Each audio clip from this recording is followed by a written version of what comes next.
Hello, everybody. Welcome to episode 126 of Spittin Chiclets, presented by New Amsterdam Vodka. Let's say hello to the crew this evening. Let's start off with our buddy Ryan Whitney. Just came off a long ride down in dirty Jersey. What's up, brother? How are you? Doing all right. Next, out to the dirty desert. I was listening to this fella Saturday night do his radio call versus my Bruins. He did a fantastic job, per usual. Biz Nasty, Paul Bissonette. What's up, buddy? I'm no Jack Edwards, but I did okay. Oh, dude, I would love for you guys to do a game together. That'd be good shit. Hey, quickly, so I tried to do it, but how do you time it with the game? I couldn't, but I was watching the game. How could you listen to that? I just had, it's actually about a 2-minute drag. It's quite a delay. So I was just watching the game live and just kind of listening to Biz just because he's Biz. I wanted to hear his take. So I wasn't listening to him. But it was so behind the play. Sorry, Biz, I couldn't do it for you, buddy. Oh, no, buddy, I hear you. And I wouldn't even listen to me anyway. Last but not least, Mighty Mouse himself, Mikey Granelli, our producer. What's up, bud? What's up, boys? All right. I love the Spittin Chiclets tee. Sold a bunch of merch this past week, so I'm pretty excited about it. Some dirty sweaters, dude. How about Tommy Smokes making fucking Saturday Night Live? Was that outrageous? Saturday Night Live riffing on Barstool Sports. Too crazy. Yeah. That's big for Barstool. Also, RA, before we get going on hockey talk here, you kind of influenced me a little bit to get on the Instagram Live last night. Oh yeah, so you're pretty good at that. And then you post the video, but I was having a good time. I didn't post the live video after, so this is more of like a, hey, if you're around and you happen to catch me on the live, you catch it, and that's it. Oh, yeah. So you can. All right, you made it so people could see it for what, like a day? Yeah. I think, the 24 hours. Yeah, because it's fun, man. I was, I had a few cocktails, having a little spliff. I was having fun. I thought the questions were good. I listened to it. I was like, there's nothing regretful here. People seem to enjoy that one. It Wasn't that bad. It was just like. Well, yeah, that was the whole point. Jesus Christ, R.A. Going to take a J break and do a Q&A. A Q&J, I called it. I will say it's a fun way to interact with the fans, and I don't have all day to answer those DMs, and they're getting backed up. So I didn't mind doing that. And I will say this. All these kids were just laying into me. All of them. Like 10-year-old kids just chirp me, like chirp my nose. Like really? Buddy, I was at In-N-Out. So like they're like, where are you at? And I'm like, In-N-Out. And then I showed them my burger. And then like I got answering some questions. And then like one kid's like, are you gonna eat your burger? Like they call you out on anything. And it's kind of I'm funny. pissed that you didn't put that up. I would have wanted to see that. It is busy. I saved it. I can send it to you. But Trevor Gretzky jumped on, and I was like, oh, Gretz. I was like, Gretz, you want me to tell everyone about all the after hours you used to have at your old man's place when I was playing for the Yotes? And he was texting our other buddy, and a few of my old teammates hopped on. It was funny. So how many people, can you see how many people were watching you at one point? Yeah, just under 1,000 came on during my like 4 or 5 minutes. So there's just 900 just pigeons out there, and they're just chirping you, giving it to you. It was a biz roast. Oh, it's incessant business. If you put anything online, if it's like a picture of your fucking living room, they'll find like a piece of dust or like a ring from a drink 3 months ago. Like you're gonna get called out for every little thing. Toughens you up. I will say this: nobody went over the line. I don't like the humor when they say something like personal, where you're like, "Buddy, you don't fucking know me like that." They kept it pretty I was just kidding. It's like we don't know each other though, Exactly. So it was fun. It was a good experience, and I'll keep doing it randomly once in a while. So we can get to the hockey talk. I just wanted to drop that. So thank you for your inspiration, RA. Oh, no problem. My pleasure. And jumping on what you said too, and anyone who has sent me a DM list, I apologize if I haven't gotten back to people. Those things just fucking pile up. So if it's important to hit me up on Twitter, you'll get me quicker there. All right. I'm pretty sure both you guys will answer a DM if some kid writes you a message with a picture of some smoke as his avatar. So if you're listening out there, some 14-year-old wants to talk to Biz, put just a rocket launcher as your picture. He'll answer you right away. Shut up, motherfucker. I don't do that anymore. Oh, that's funny. Moving on to more important matters, hockey while we're all here. There was a trade since the last show. I guess it's kind of a mutual change of scenery trade. Peter Chiarelli sent Ryan Strome to the Rangers. In return, he brought back Ryan Spooner. So I guess in a roundabout way, Chiarelli turned Jordan Eberle into Ryan Spooner, if you want to look at it that way. Both guys, I'd say, struggling a little bit this year. Spooner had a goal and an assist in 16 games with the Rangers. He's got one more year left on his deal at a $4 million cap hit. a deal which the Rangers gave him after they acquired him from the Bruins at the deadline last year. Let's take a look. Strome has only got a goal and an assist in 18 games, same numbers. He's got one more year left at this season at a $3.1 million cap hit.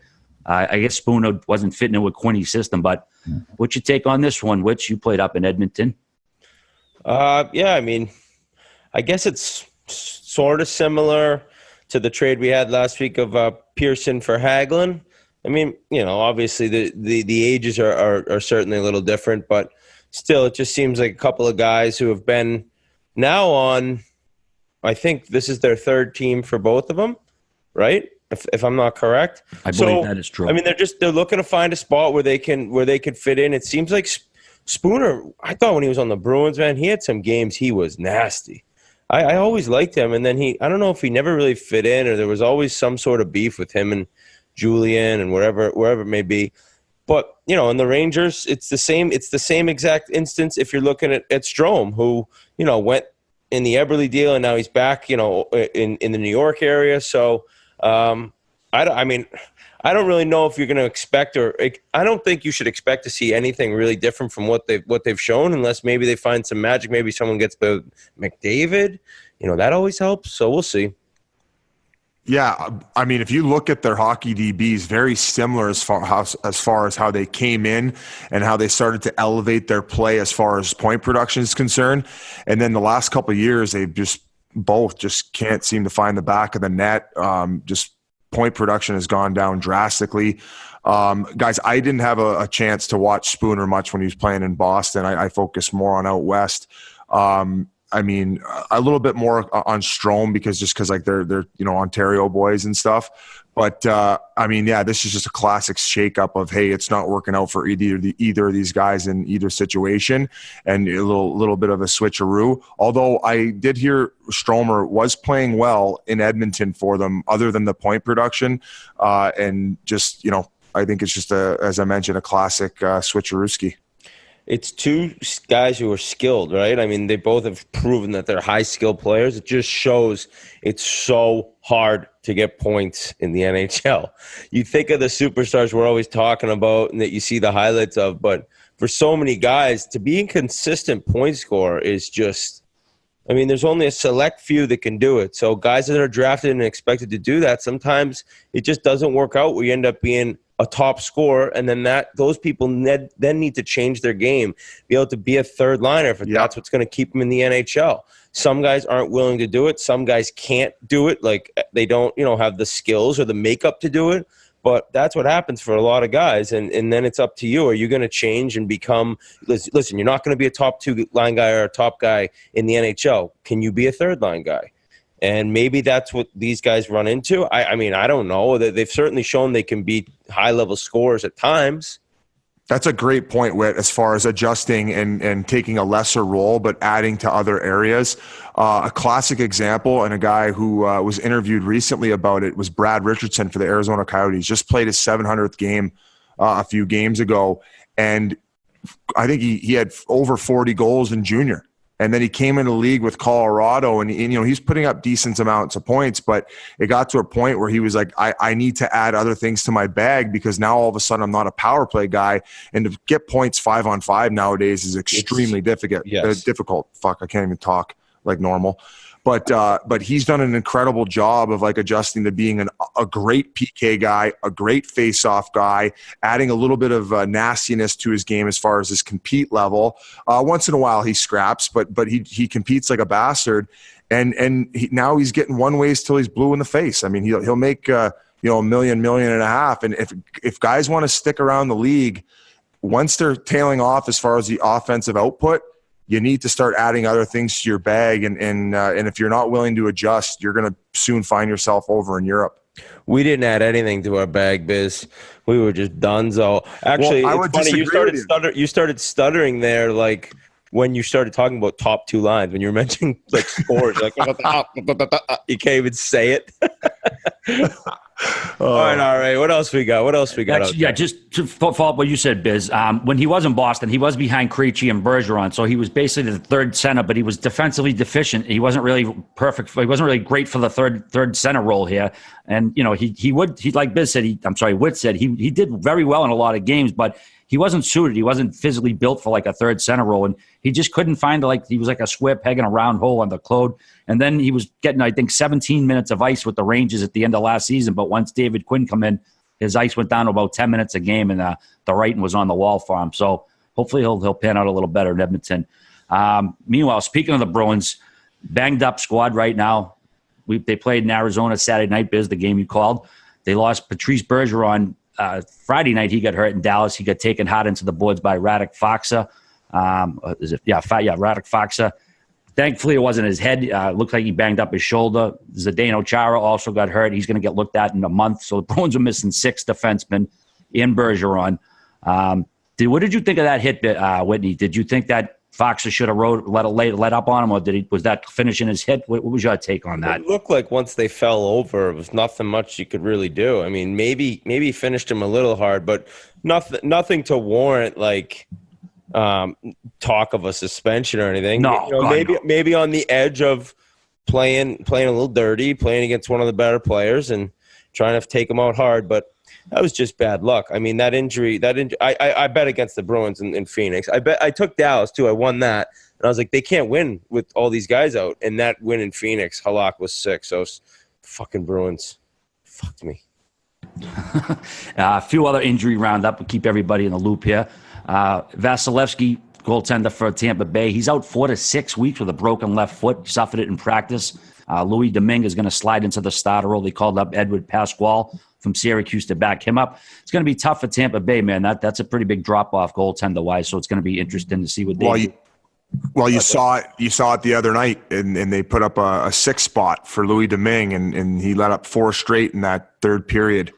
That ended up tying the game, sending it into OT. I mean, fuck, man, if your team's putting up 5 for you in regulation, make a fucking save. And, he's a good kid. He mix one in. He was here in Arizona, and Ronto went down at the start of the year last year, and he all of a sudden had to be the starter, and he got exposed, and they ended up sending him out of town for Wedgwood. They traded away Domingue and then got Wedgwood from New Jersey.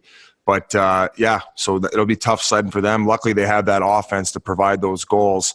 And just going back to the Bruins there quick, 6D were out. Torrey Krug was a beast, and Halak was amazing. I didn't realize how good he was at playing the puck. Halak made a lot of plays and helped out that back end as far as going back and having to retrieve it. And when you got a goalie who can make plays and not have to have your D go all the way back and eat a hit, it makes a big difference. And they ended up squeaking one out. And of course, Marchand was a beast. That guy is – Marchand will work your triangle like a dirty mother. Like, he just – you can't – Biz, I've said this, I think, 10 times in this. You can't get the puck from him. I skated with him during the lockout. Somehow it's in his feet, and then he opens up, and then all of a sudden he's by you, and like he'll even have control of it when it's like right in between his feet. I don't know how he does it. And that goal that I think that DeBrusque ended up burying it, but Marchand made the play. But that game, Arizona owned them in the second and third. Yeah, it was 2-0, and I was like, I'm in this. And they got the one. I thought for sure they were going to win that game. That was all Halak at the end. Yeah, man, Halak, he's probably been one of the best off-season signings by any team this year. He's been as impressive as hell. So, hopefully Bergeron's not too banged up. He's one of the better players, one of the best players in the league. You want him healthy. You want him out there like you do for any team. Jason Demers, he's out indefinitely with an LBI, lower body injury. He collided with Kyle Turris in Arizona's win Thursday. He's going to be out for a bit. Brian Elliott, the Philadelphia Flyers starting goaltender, he's going to be out 2 weeks with a lower body injury. Calvin Pickard is the de facto number 1. They brought up Alex Lyon, was summoned from Lehigh Valley to back him up. Michael Neuwirth still battling. He had an injury in camp. He's still been battling. And a suspension, too. God forgive us if we don't go 1 week without a suspension. Your neck of the woods again, Biz. Coyote Josh Archibald was suspended 2 games for a headshot on Ryan Hartman. But good news for the Vegas Golden Knights. They got Nate Schmidt back after his 20-game suspension. He returned to the lineup last night versus the Edmonton Oilers. He had a pretty interesting time for his month and a half off. George McPhee actually let him go to Austria for the month and a half. He actually had the team's blessing. He went over there. He skated with the team over there. I'm pulling up the name of it right here. The Vienna Capitals. He skated with him every day. He went to all the games. He obviously didn't play. He went to the press box. McPhee said, hey, go ahead, get over there. It'll keep your mind occupied. You won't be dwelling on your situation here. It sounds like he had a great time. He said the culture was crazy. Like people eat dinner at 8:00 at night there. They have like 3-4 hour dinners. And he said people get buckled at lunch. He said he'd go to lunch. People have like beers at lunch and then they go to work and then they finish their work. All kinds of crazy stuff he filled us in on. And the other thing, he said he went deer hunting on the way back. He did a pit stop in Minnesota. I guess he went deer hunting. And part of his tradition when his deer hunting buddies or relatives, they get a deer heart and they eat it wrapped in bacon. Ever hear of anything like that? That sounds like Houston territory. I'm not a big hunter, I'm not eating anyone's heart. What about you, Whit? You couldn't pay me to eat that. Sounds completely disgusting. No, I'm not even kidding you. It sounds like all those things say you did it. You know what I just thought of when you like? So he's saying people go to work, then go to lunch and have beers and get fucked up, and then go back to work, right? Yeah. So imagine going in and you see the one guy in the morning. You're like, "What's up, buddy? How was your weekend?" He's like, "Good, thanks. Didn't do much." And then he goes and drinks and comes back, and he's like, "Actually, I didn't tell you before. The weekend was great. Me and my wife were in a foursome with these other couples." It's a psychopath. Like, how do you meet somebody and then they go get buckled and then come back to work? No chance they're still the same person. They're opening their mouth about way different stuff. Yeah, he said I would agree with that. They drink and they actually go back and do the work. They have a few beers, go back and do the work. Yeah, and then they start really telling you what's up. Yeah. Like when they're sober in the morning. That's why it takes fucking 3 months when you order a couch from overseas. They do everything in slow motion. People are like, I love the way of life. I'm like, dude, you can't even, it takes you 20 minutes to get a coffee. Like, who the fuck wants to wait that long to get a coffee? Oh, no, it's just so cool the way life's just relax, man. They're not in a rush. Well, why? Well, hey, so speaking of that, how about this lady the other day I saw on Twitter, like a woman our mom's age got smoked by one of these kids driving these things. They're called birds or something. There's these, they drive around on, what are they, Grinnell? You'll know, you fucking millennial. They're just like you download an app on your phone and you can get these like scooters essentially anywhere. You just like leave them when you're done. Motorized? Like leave it. Yeah, there's like little electric scooters. You just buzz around anywhere. So Whit, could you imagine this? Okay, you get a phone call from your dad saying, "Oh, my mom just got hit by some fucking 20-year-old driving around this motorized scooter on a sidewalk." Like, are we that much in a rush to get places now where like, but I was in Old Town the other night. People are buzzing around. There's people everywhere. How fast do these things go? I mean, fast enough where if you smoke a lady, she's going to be on the IR for four to six. And there's no laws against them? And who's this? I mean, people get on drunk all the time. You get on shit-faced and you just buzz around. Oh, I'd be buckled on one. Yeah, that's what they're for. They're for like the drunk guys to get around. Like, oh, really? So I mean, like Uber is not good enough apparently anymore. So they need these scooters. So now, as a driver, you have to look out everywhere you are in Old Town because these guys are buzzing in and out of lanes. Well, and you know these young bucks are just like Instagram Live, and while they're on it, too, exactly. Like, RA's like, oh shit, bro. Crashes into someone. Hey, how pissed would you be though if you got a phone call from your old man saying your mom got hit by some 20-year-old buzzing around a scooter? My old man would chase him down and beat him to death. Yeah, well, there you go. So you young bucks listening, quit using these birds. Is that what they're called? The birds?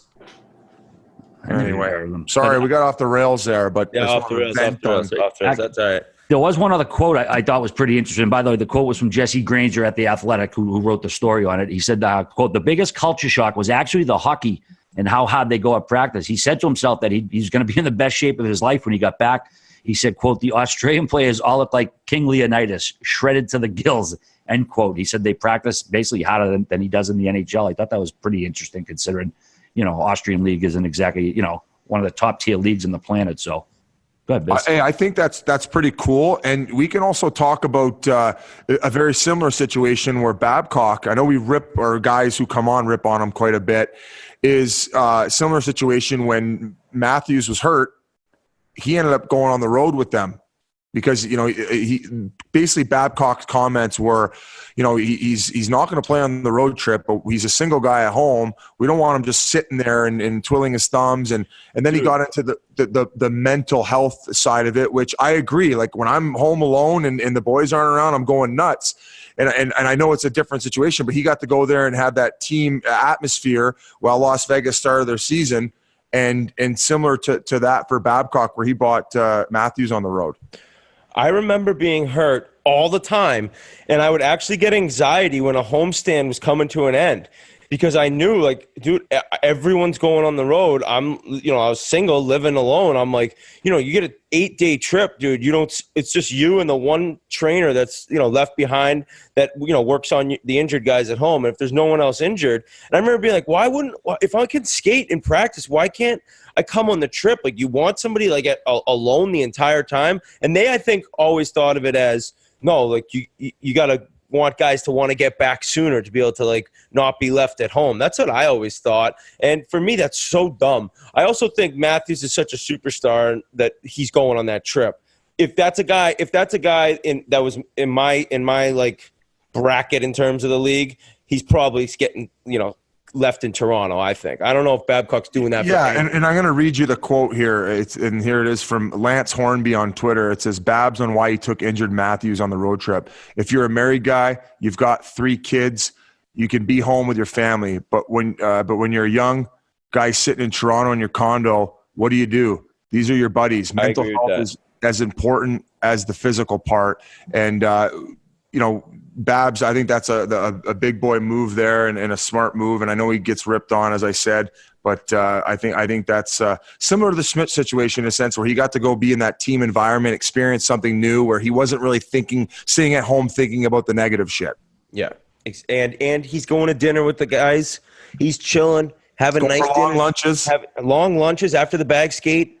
And, you're not maybe rips it one night. Maybe rips it one, maybe 2 nights, but for the most part, he's going to be with his buddies, and I actually really agree with Babcock on that. Yeah, I like these Donald Draper lunches in Austria, though. Those are pretty cool. Don't even tell me. You know who Don Draper is, right? Oh, yeah. I was into that show. Big Mad Men guy. Also, another suspension, of course.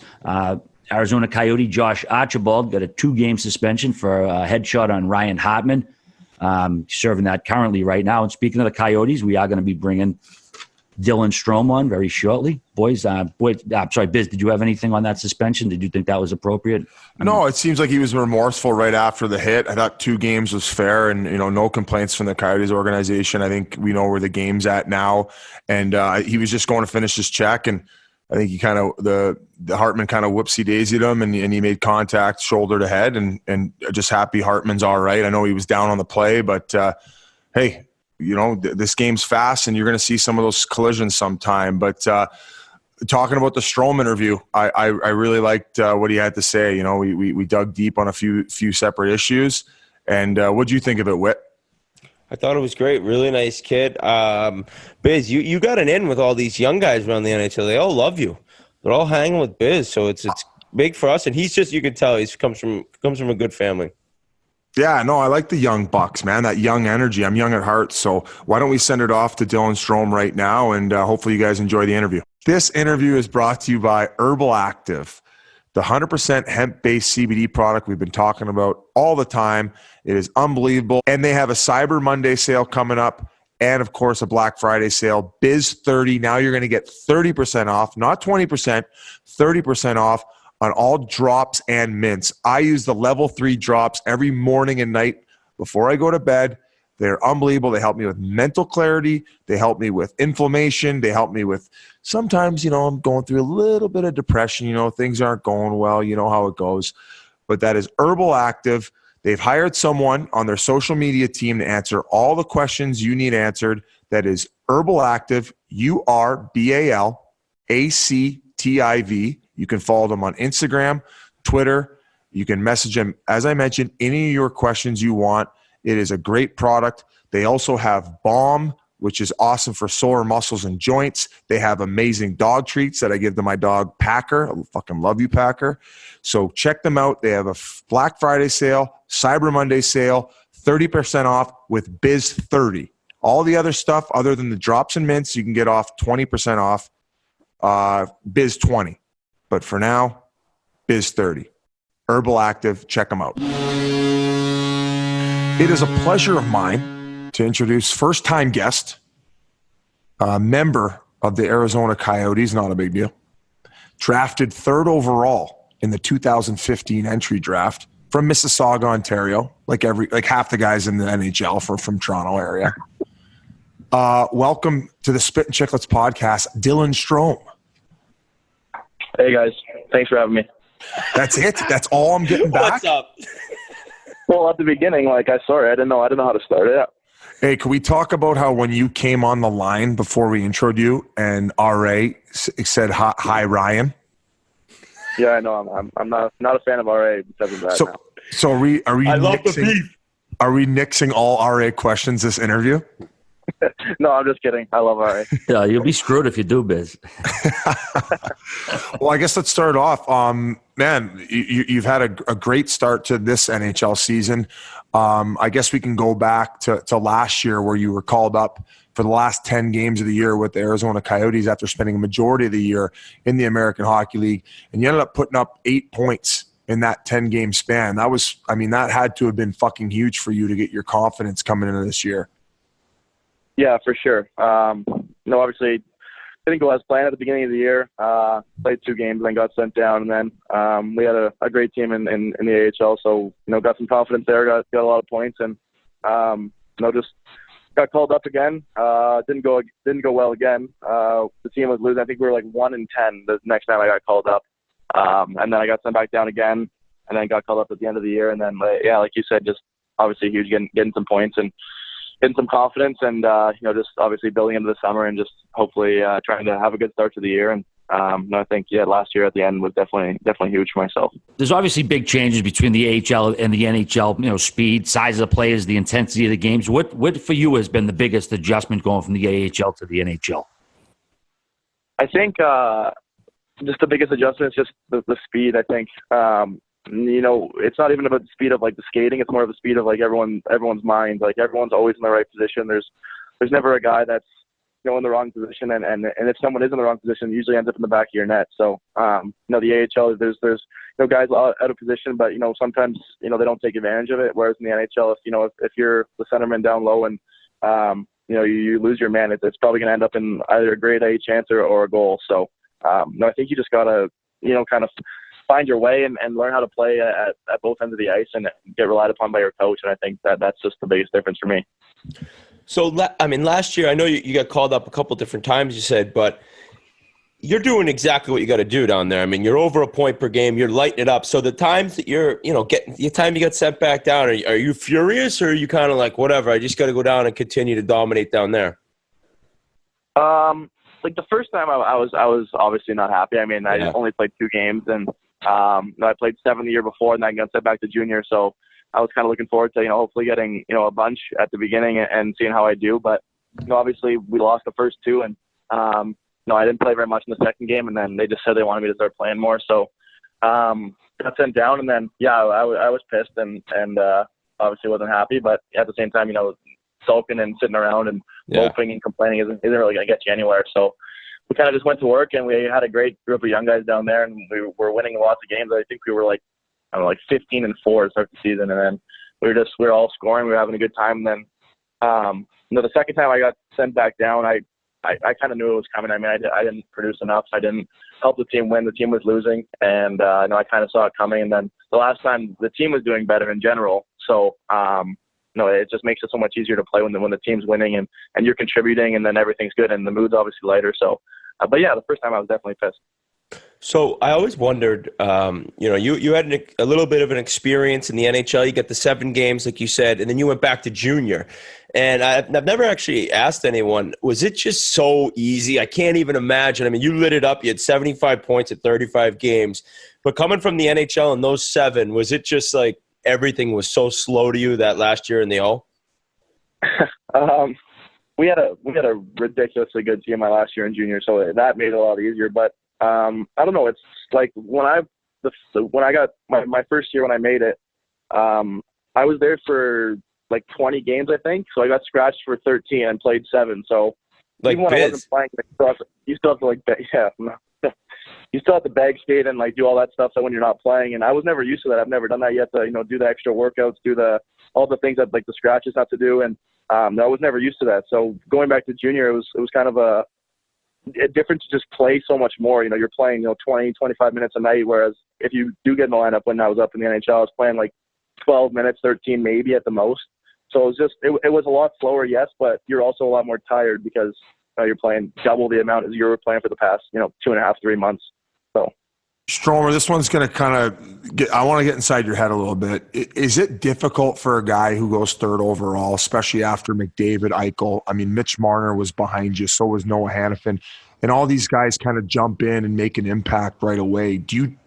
I know it's probably hard not to, but do you find yourself, or did you find yourself comparing yourself to the fact that those guys had such a quick entry into the NHL and maybe it'll take you a little bit more time to develop? Yeah, I mean, it's impossible to not see. I mean, you're lying to everyone if you say, you're not looking at that stuff or looking at the guys around you, how when they were drafted out, how they're doing. Obviously it's different for everyone. I mean, Arizona tells me I'm a part of their future, and they want I'm a big piece of their plan. So I've just kind of been doing what they say and working hard. I mean, you see that what those other guys are doing, it's pretty impressive. I mean, the first and second pick of my draft, they're both captains of their team and franchise players. And obviously Marnes is an unbelievable player. I think he has already 100 assists or something. And so there's lots of guys that are around that are doing really well. And I try to tell people that hopefully at the end of my career we'll be somewhere around the same path. I mean, obviously they have a lot better start than I did, but I mean, I guess we're still young. I'm still 21, so hopefully a lot more years left. And at the end of the career, I guess people can make assumptions then. But it's obviously there, and it's obviously something that you're working towards, and you're striving to be just as good, or you want to be better than the guys that were drafted around you. And obviously got a long way to go, but hopefully I can get there one day. Did a level of frustration ever set in?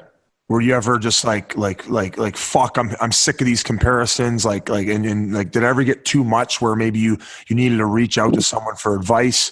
And if you did, who were those people that you talked to in order to get it off your chest? Yeah, I mean, you do get frustrated. There's no doubt about it. I mean, you obviously want to produce, and you want to do what other guys are doing that are around your draft, and you want to help the team that drafted you win, and they invest all this time and money in you, so they obviously want you to do good. And yeah, it's frustrating at sometimes, not producing or not being there even. I remember it was our first game, the second year I got drafted, so I got scratched our home opener against Philly, and I was just sitting in the lounge before the game. I had to take warm-ups, and I was just watching, obviously the games earlier, and just watching some guys score their first goal or get their first point or play on the first line in their first game. And yeah, obviously it's frustrating, but at the same time, you kind of just got to take it within yourself to try to get better and to try to be there. I mean, I'm not big on talking to certain people about, like a psychologist or whatever. I kind of just do it myself and just, think you gotta find a way to work harder and get a little better and do more to be out there. So I'll try to do that this summer and hopefully can keep having a good year. I know confidence is a big issue, obviously, with professional athletes. I always wonder, how easy is it for, such hard-earned confidence to just disappear? Is it something that can go in one bad play? Does it happen in one game, or is it something that happens that goes, in a week if you're struggling with confidence? What kind of effect does that have? I think it's more like a stretch of games. I think, if one bad game isn't going to, tear your confidence down. But having said that, one good game can bring your confidence way up. So I think, personally, if you go 4, 5, 6 games without a point or without playing good, your confidence is going to be down, and then you got to, do whatever you got to do to kind of try to break that funk and get out of it. I mean, sometimes it's just a cheesy second apple, and then your confidence is back, and then you're feeling great again. Sometimes it's just having a good game, and the next game you're going to get a point. So for me, it's a couple games of a stretch where you're not feeling great and the pucks aren't bouncing. That's when I feel like I lose my confidence. But obviously, you could have a 2-point night or a goal and assist or something like that, and your confidence is back sky high. So I think when you get some confidence, I think you just got to run with it. And that's, at least for me, that's what I do. I try to do. Stromer, what was it like living in Erie, playing there for the Otters? Honestly, Biz, I have absolutely not one negative or bad thing to say about Erie. All the boys on the team chirp me about it just because I love junior hockey so much. It's my I'd love it too if I put up 1,000 points. Well, I was playing with good line mates. Come on, DeBrincat and McDavid and stuff. So it was a little easier then. But but no, it's honestly awesome. Like, I had the unreal billet family, a huge house. The boys all lived close. Like you said, we were really good. All 4 of my years in junior, we won 50 games, and we only played 68. So, we were always going into every game. Like, if we lost, like, something happened. Like, that wasn't supposed to happen. And so it was obviously a lot of fun to go into every game, seeing who we're playing against or wherever we were. And then in Erie, just the crowd was awesome. It's like a little college town, but the people, the fans are nuts. They have like $2 beer nights, like 3 times a week. And people are just getting loaded at the games. Like, the away team has to walk through, has to walk past, like, all the crowd while everyone's just leaning over and just stuff's flying at them. Brooms are flying if we're about to sweep a team. It's wild. Oh, yeah. We got in a little bit of a dust-up with the crowd one night. We had Steve Dix on our team. Ended up suckering a fan because they were, like, reaching over and, like, barking in our ear. Here's another Erie Otter story. When Corey Pecker scored his 50th goal in junior the one year, all the fans threw dildos all over the ice. Yeah, I've heard that story before. I think. Yeah, they're nutty in Erie. Erie, I guess it's a pretty wild town. So did you graduate from Erie High? McDowell High School it's called, but yes, I did graduate from there. Erie High. Did you give a shit about school? Be honest. Like, honestly, I hate school. Like, I hated it, but, like, I wasn't one of those kids that, like, some guys play junior and just never go to school. Like, we went to school every morning. Like, we had to get up. Like, school starts there at, like, 6 a.m. My alarm was, like, 5:45 every morning. I swear to God. 5:45, I think school started. You had to be there at 6:45. Was McDavid going to school? Or were they paying him under the table, just letting him do whatever he wanted? No, like, people think, like, that's what I mean. Like, we had to go to school every day, including him. Like, I mean, he didn't have the hardest passes at school. Anyone in high school that really is not trying to go to post-secondary doesn't have to take the hardest classes. So, but the one year, that's kind of funny. The one year McDavid broke his hand, so his last year in junior, and he broke his hand, so he was obviously getting treatment on it and whatever, had to do the surgery or whatever he had. And I think the first semester or like the first quarter of school or something, because it was right at the beginning of the year, I think he went to school like 5 of 25 days or something, or 29 days, just because of his hand, and he was at home. And it was just like, his classes were like, I don't know. He had math and stuff. Male fitness. It was like grade 9 geography. I think one class they said Taylor Radis was in it with them, and all they did was watch videos. It was like video watching or something. You're throwing. I love this, throwing McDavid under the bus. We know he didn't fucking care about school. No, but I mean, he still had to go. He still had to do it. Like when he was there, he had to do it. So basically, what you're saying is McDavid's not this nice guy that everyone thinks he is. He's actually a scumbag. Don't put those words in my mouth, Dave. Come on, no. I know. We love him on the pod. We just give him a hard time because obviously I don't think he could come on this thing unless it was just all one-word answers. Let's antagonize him so he comes on. We pre-question him. Hey, so let me ask you quick about McDavid. I just wanted to know, you came in his second year of junior was your rookie year, right? Yeah. Okay. Was it just you got to give me like the first time you saw him play? Is it just like holy shit? I mean, or had you kind of been playing against him growing up?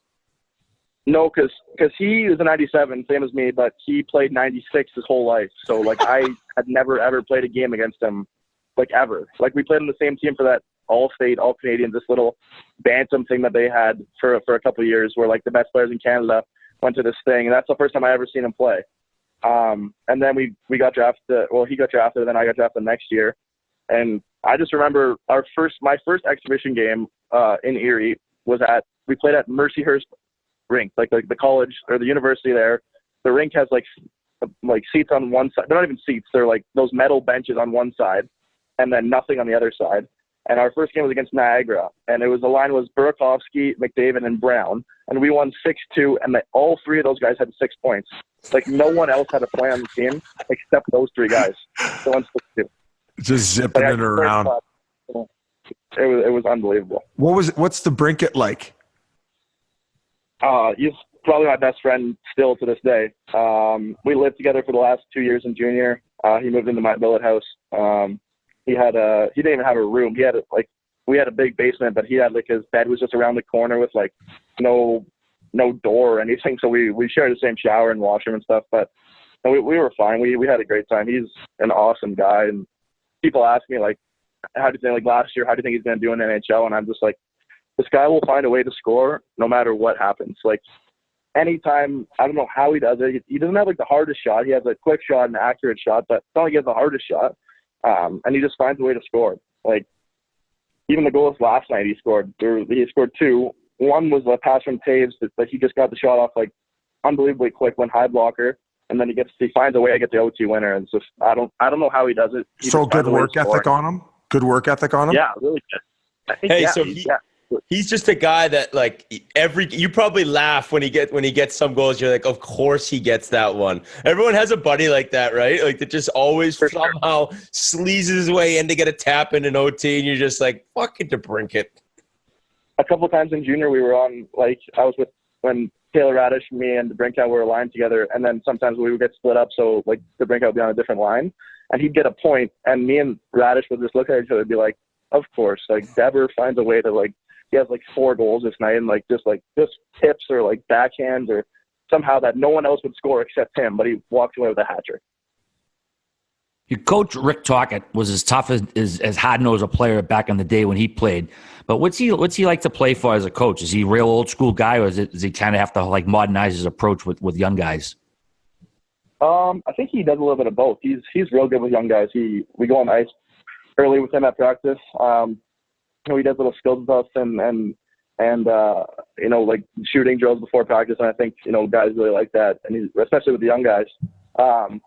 He's definitely a little bit old school as well, though. Like on the bench, he's yelling a lot. He's pretty vocal, so I think I like that personally behind the bench with a very vocal guy. He lets the refs know. He lets guys know if they're not playing good. He lets anyone know. He talks to the coaches a lot beside him, so he's old school in that sense where he's loud, but he's also good with young guys, I think. Like I said, with practice and stuff. When he does blow his top, is he the scariest looking dude you've ever had as a coach when he does flip out? Yeah, you don't want to get in his way. I think when I haven't seen him like really, really mad, but I don't think I want to ever. So hopefully I can stay in the good books. Yeah, he was a tough dude when he played. Stromer, obviously it sucks that Galchenyuk went down early as well as Dvorak was injured coming into the season, but part of you and playing well probably has a lot to do with you getting your touches. I mean, you're averaging over 17 minutes early on this season. You're getting put in a lot of situations where you're taking big face-offs in the offensive zone. Was it more of a getting your reps type of thing and being able to learn from your mistakes in actual NHL games? And is that basically the reason why you've excelled? Yeah, I think it's definitely helps. You can practice so much, but once you get in, there's nothing like a game, obviously. So once you get out there, I think, like you said, just getting more minutes, getting more comfortable with your line mates or with your team, with coaches, systems, and everything. So I think, like you said, just the more ice time you get, the more comfortable you're going to feel, the better you're going to feel. So, like you said, just getting the reps definitely helps. We haven't really mentioned your brother. How much advice did he give you coming into the season or coming into your NHL career about how to adapt and what things to look out for? For my brother and I, both brothers actually, we talk a lot. We talk, before the season, obviously in the summer, we golf like a lot together. Yeah. But he doesn't really, we're big golfers, but he doesn't really talk too much about hockey. On like the what to do kind of side of thing, he kind of lets us figure it out for ourselves, I think, which is good. Didn't tell me too much coming into the league about, know about anything really. We're kind of I watched him play so much that he didn't really need to tell me much. I think I love watching him play. He's obviously one of my favorite players to watch.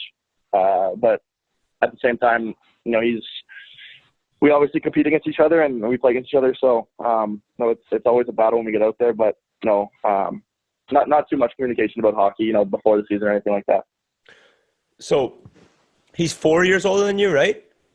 Yeah, 4 years. Yeah. So I mean, that's kind of that's pretty much an age difference where when you're 12 and he's 16, lighting up the O. I mean, you probably idolized him, I'm assuming, growing up, right?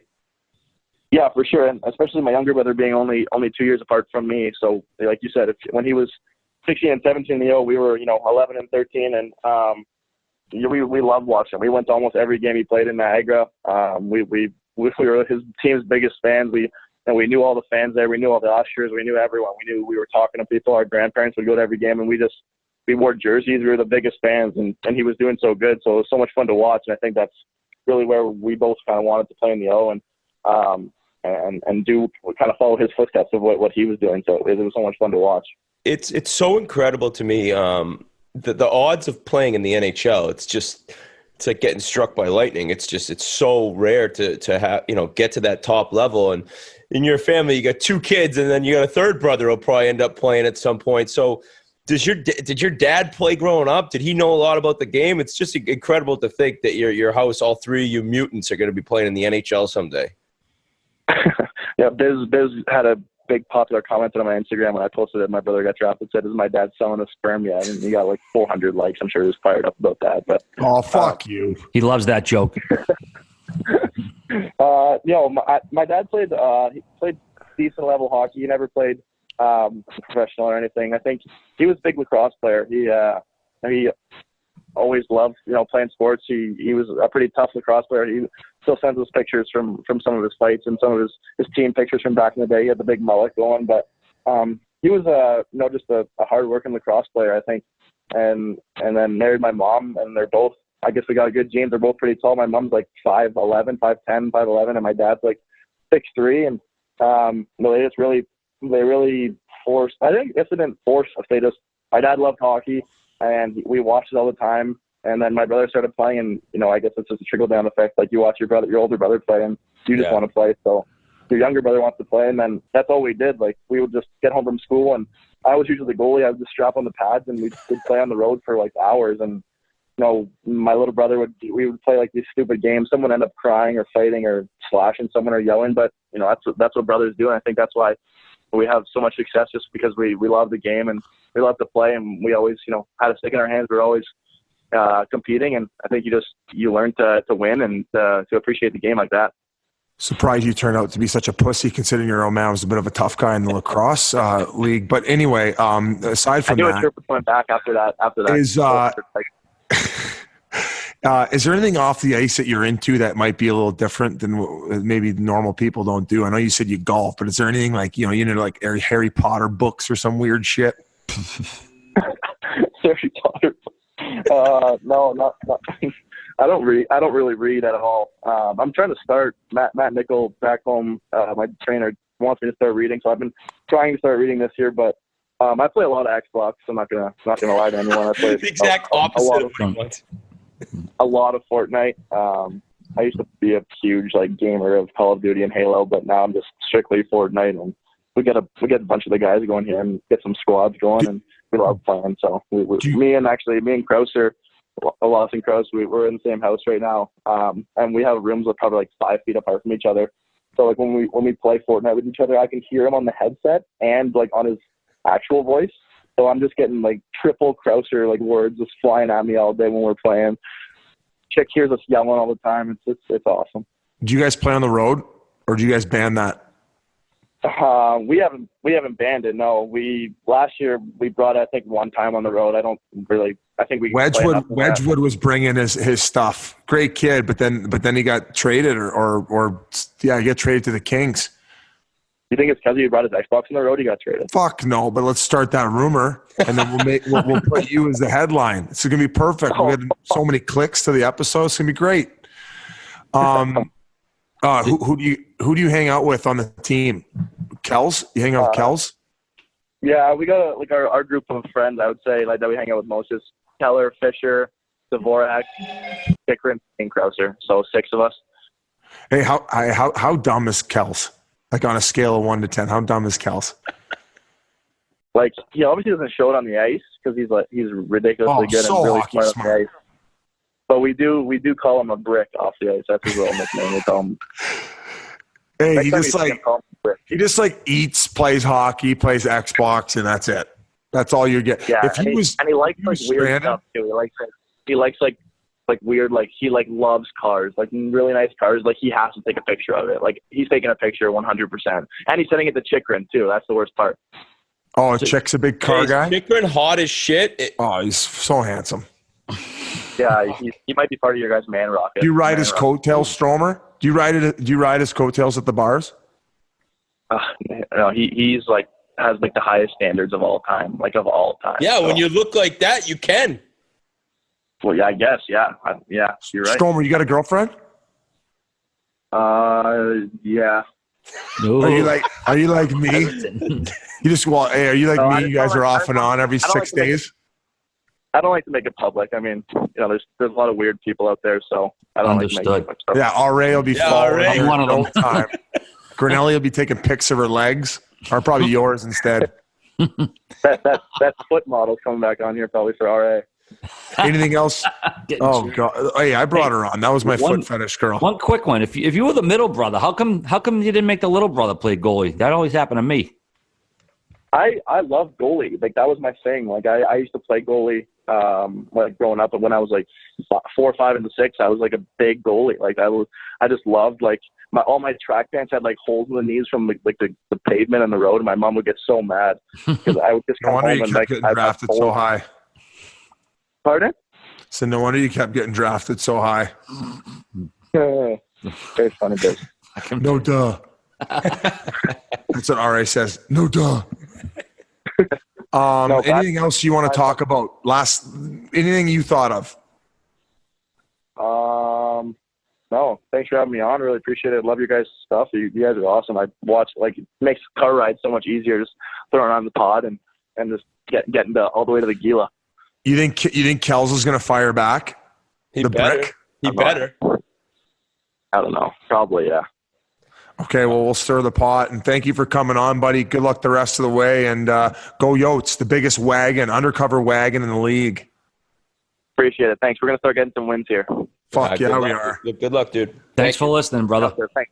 That interview was also brought to you by SeatGeek. Buying tickets can be complicated and confusing, but there is a simple way to buy. SeatGeek is the smartest, easiest way to get tickets to every type of live event. Whether you're catching your favorite musician on tour, shopping for the perfect gift, or searching for a last-minute deal to see your favorite NHL team, SeatGeek helps you find the best seats at the best prices, fully guaranteed. Nothing beats being there in person for the biggest plays of the year, and SeatGeek will get you closer to the action for a great value. I've had the SeatGeek app on my phone for probably a year now. Got some great shows down in New York. I get tickets for my little nephew all the time for Bruins games. I hear the Rolling Stones are coming this summer. Going to be on SeatGeek getting my tickets for them because it can be anywhere. With a few taps, I can instantly find the seats I want. I just used it. Like I said, my nephew loves Bruins games, loves mooching off me. Hooked him up the other day with the SeatGeek app. It's designed to make your ticket buying experience easier than ever because it saves you time and money by searching multiple sites to compare prices and find amazing deals to make sure you get the most bang for your buck. Because SeatGeek does grade every ticket based on value. So if it's a little out of your price range, no problem. Just go down a level. Boom. You'll find seats that fit your budget.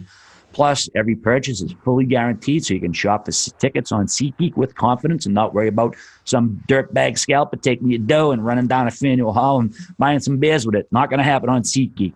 So make SeatGeek your go-to app for finding the best deals on every type of ticket, from sports and concerts to comedy and theater. Best of all, our listeners get $20 off their first SeatGeek purchase. Just download the SeatGeek app and enter the promo code HOCKEY today. That's promo code HOCKEY for $20 off your first SeatGeek purchase. SeatGeek, right seat, right here, right from your phone. Big thanks once again to Dylan Strome for joining us for the interview. Nice kid. Wish him good things out in the desert. Biz, you hang out with him quite a bit. All these guys love you, man. You're like Uncle Biz for all these young stars in the NHL. Yeah, the team doesn't let me hang out with them, obviously, because, their agents here that Biz is hanging out with them are like, no, Yeah. Oh, they're like, just if it was Bugsy, great, but not Biz. Oh yeah, yeah. Oh, moving on. How about I didn't? Did you guys catch? Obviously, you guys know already, but Set the Tone Malone, was that one of his nicknames? I heard Teddy say it last episode. Oh, I'm sure Teddy has a million nicknames for everyone. I never called him Set the Tone Malone. I just called him Bugsy.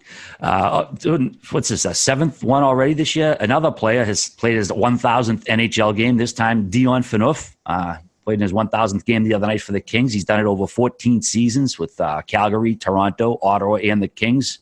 Got 136 goals, 353 assists in the 1,000 games. Dion's always had a snarl to his game. He's always been a pretty big character out there, but it's a hell of an accomplishment. Mikey, what do you got? So, Biz, this is something that you have mentioned before that, his teammates love the guy. And that's something I noticed on social media that night was like, there's like 30 players that like posted just about Phaneuf, like congratulating him on the 1,000th game. Like people love this guy, huh? His teammates do. I was shocked when I hopped on Twitter and I would read how much negativity about him and fans commenting, oh, he's an asshole, he's this, he's that.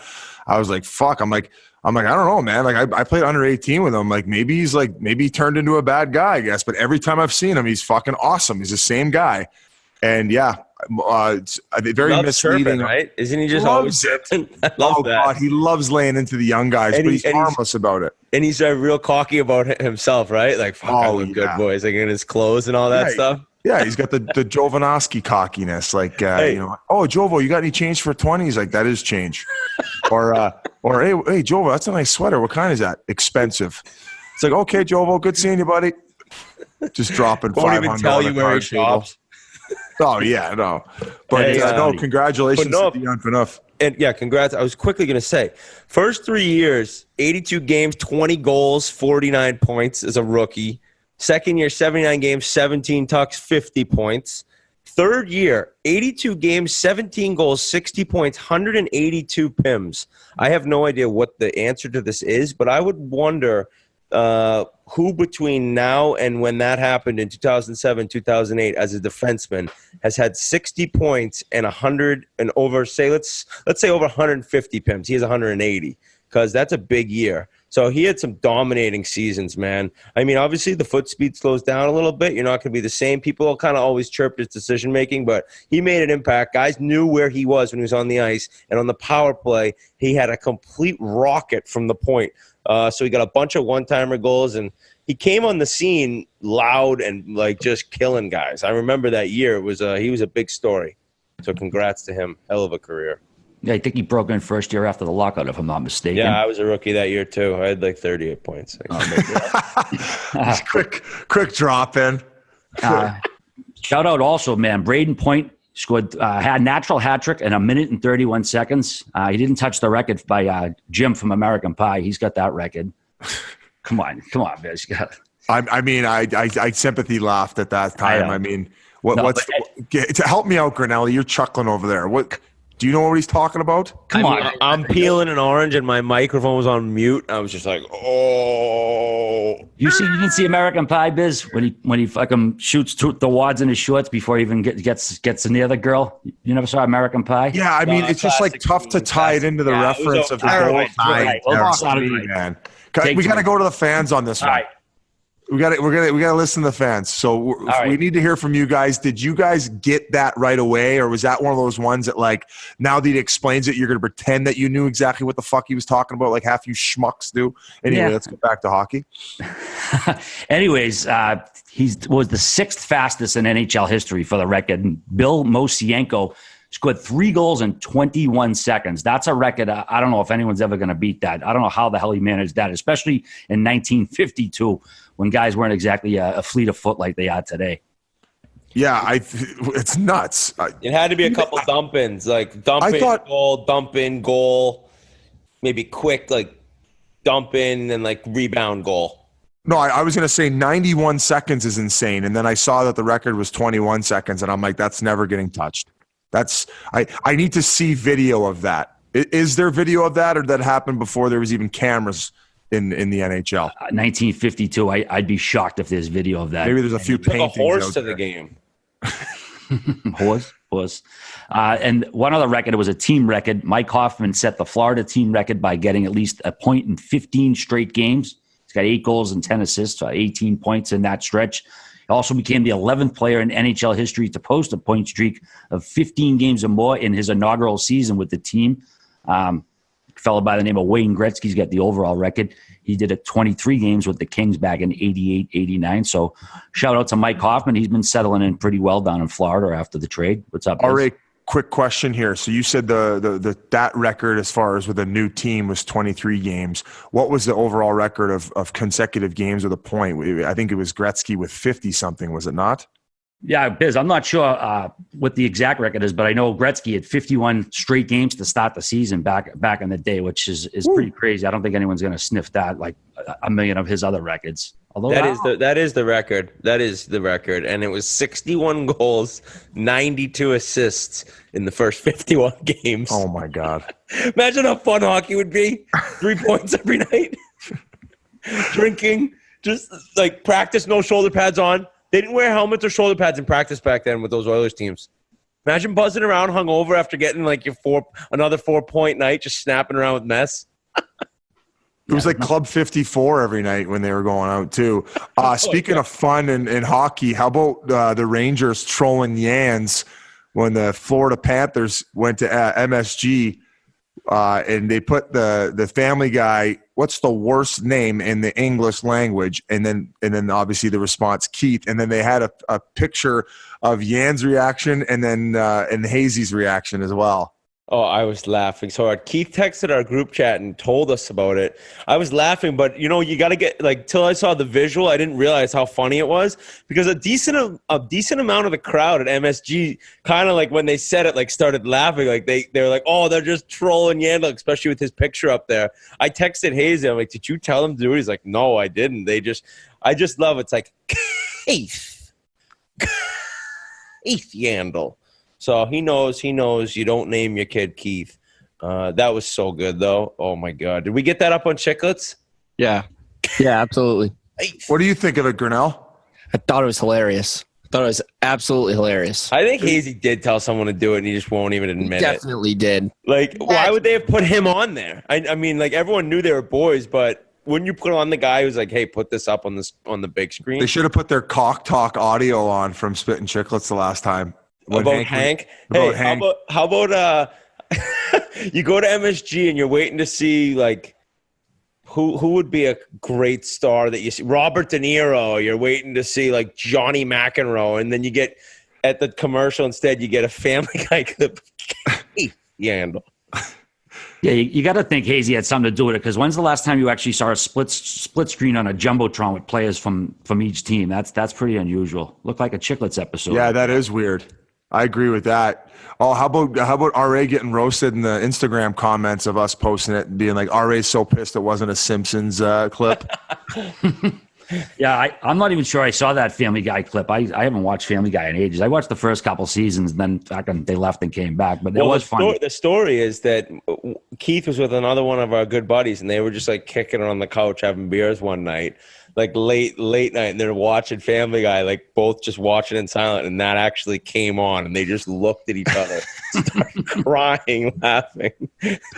Oh man! What is the most? Just make eye contact. You're like, did that just happen? Yeah, it's pretty funny, man. Yan's getting sued by the MSG Jumbotron worker. That's pretty funny stuff. But yeah, it wasn't The Simpsons. What are you going to do?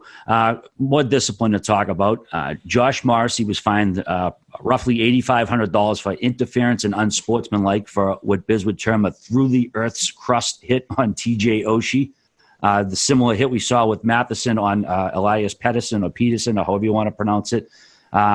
It's kind of weird, man. Matheson got 2 games. Morrissey just got fined. I think you could make the argument with Morrissey's was even worse. I know it wasn't retaliatory and the puck was close, but Morrissey fell like on him. He like pushed him down and he kind of landed on him, whereas Matheson just pushed Peterson down. So either way, he's out $8,500, but he didn't get suspended. What did you think, Biz? Should he have gotten similar punishment to what Matheson got? Listen, I hate talking about hits because I feel like every episode now we got to break one down because the interwebs blow up. But Brooks Orpik, when he came on, he brought up a good point. He said if you suspend Matheson, you're opening up a whole new can of worms as far as like a new thing you got to discipline. And here again, we see it. And then all of a sudden, they gave Matheson 2 games, and a guy in Morrissey who's got a history does the exact same thing, and then he gets nothing, just an $8,500 fine. I'm just saying, is you're opening up for criticism as far as the consistency is concerned, if I said that right. But that's how I feel about it. And I mean, it's never going to end. And I feel like every fucking episode we're going to have to talk about, like, oh, did you see that hit? You see that hit? It's just, those are the times we live in. I'm just, all I'm going to say is it looked very similar to the Matheson suspension to me. I mean, whatever you want to make of it, they look kind of the exact same. Just the consistent inconsistency of the NHL discipline, basically what we've been used to for quite a while now. The thing is, though, like, I don't want that actually, like, George Parros is one of the best guys. Hey, Biz, you know George, right? Yeah. So I know for a fact that he knows like what he probably thinks is a suspension worthy hit or a dirty hit, but it's just a hard job. I mean, there's so many worst job in the world. The worst job. I know it actually sounds like we're chirping him. I'm sure he's making good money, and it's an impressive job that he has. But it's also hard as shit, especially when you're a player. Like, you have to suspend guys, and then you also have to determine what is and what isn't. So for him, I mean, there's obviously factors that they see. Like you said, the puck was there, as opposed to being away, and there wasn't. They considered a retaliation after Pettersson had kind of burnt Matheson, but then people look at it like we do and say, wow, they just look the same. So I feel for him, because I don't know how you ever get it right. You're always going to have half the side that disagrees with you. It's like politics. Yeah, basically. I know nothing. Damned if you do, damned if you don't. So anyways, he's out a few bucks.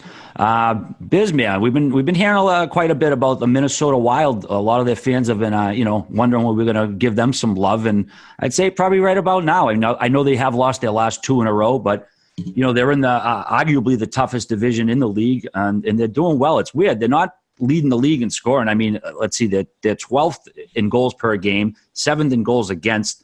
Their power plays middle of the pack. The penalty killing's nice, fourth in the league, but they're getting it done. And I would say a large reason for that is the goaltending of Devin Dubnyk. 9-5. Well, going into Sunday night's game, I don't have the updated totals, but 236 GAA.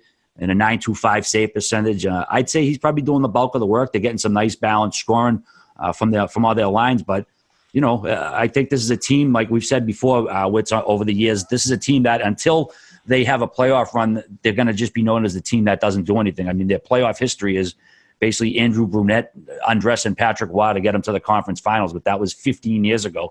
And I know their fans, when Minnesota people start swearing and getting angry, then they're pissed off at their team. What year was that? 2003? 03, yeah. 03. And it's been a while. And I mean, their group is fairly old right now. They're nasty at home. Nasty. Yeah, they're a great team. I just feel like every year they get there and then they burn out in playoffs and they just don't get the job done. And unless I see anything different, it's hard for me to say, this year's the year, they have a lot of good players there, a lot of older guys who have done a lot of great things in this league, but they kind of remind me of like the St. Louis too. They just like St. Louis a couple of those years, like it's like, oh, that's the year, that's going to be the year. And then they always run into that second round matchup with when they ended up losing. Yep. I mean, I don't even know. They've been pretty similar over the past. That's a good.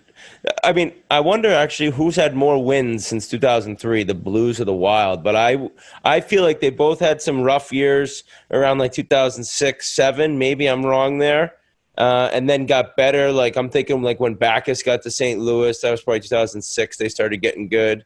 Or were they actually good the whole way? I don't know. Either way, both teams, like you're saying, can never get over. They just can't get to the Cup final, let alone win it.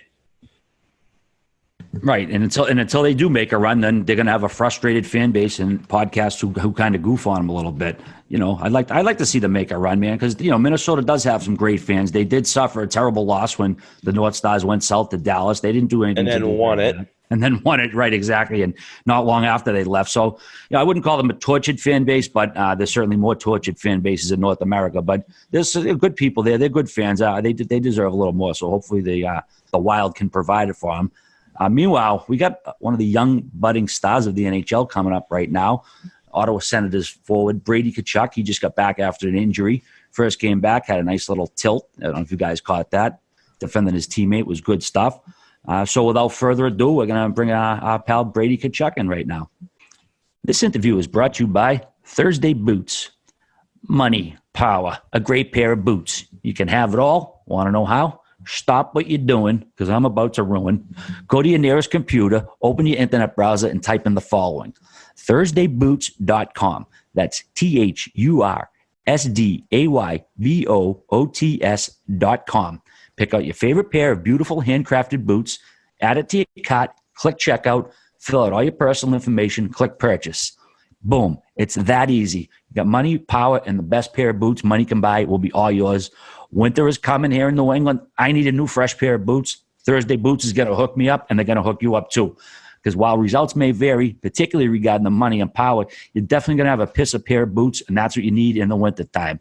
All right? This year, get a pair of boots that will last season after season. Get a pair of boots handcrafted from the highest quality materials and sold at honest prices. Get a pair of Thursday Boots.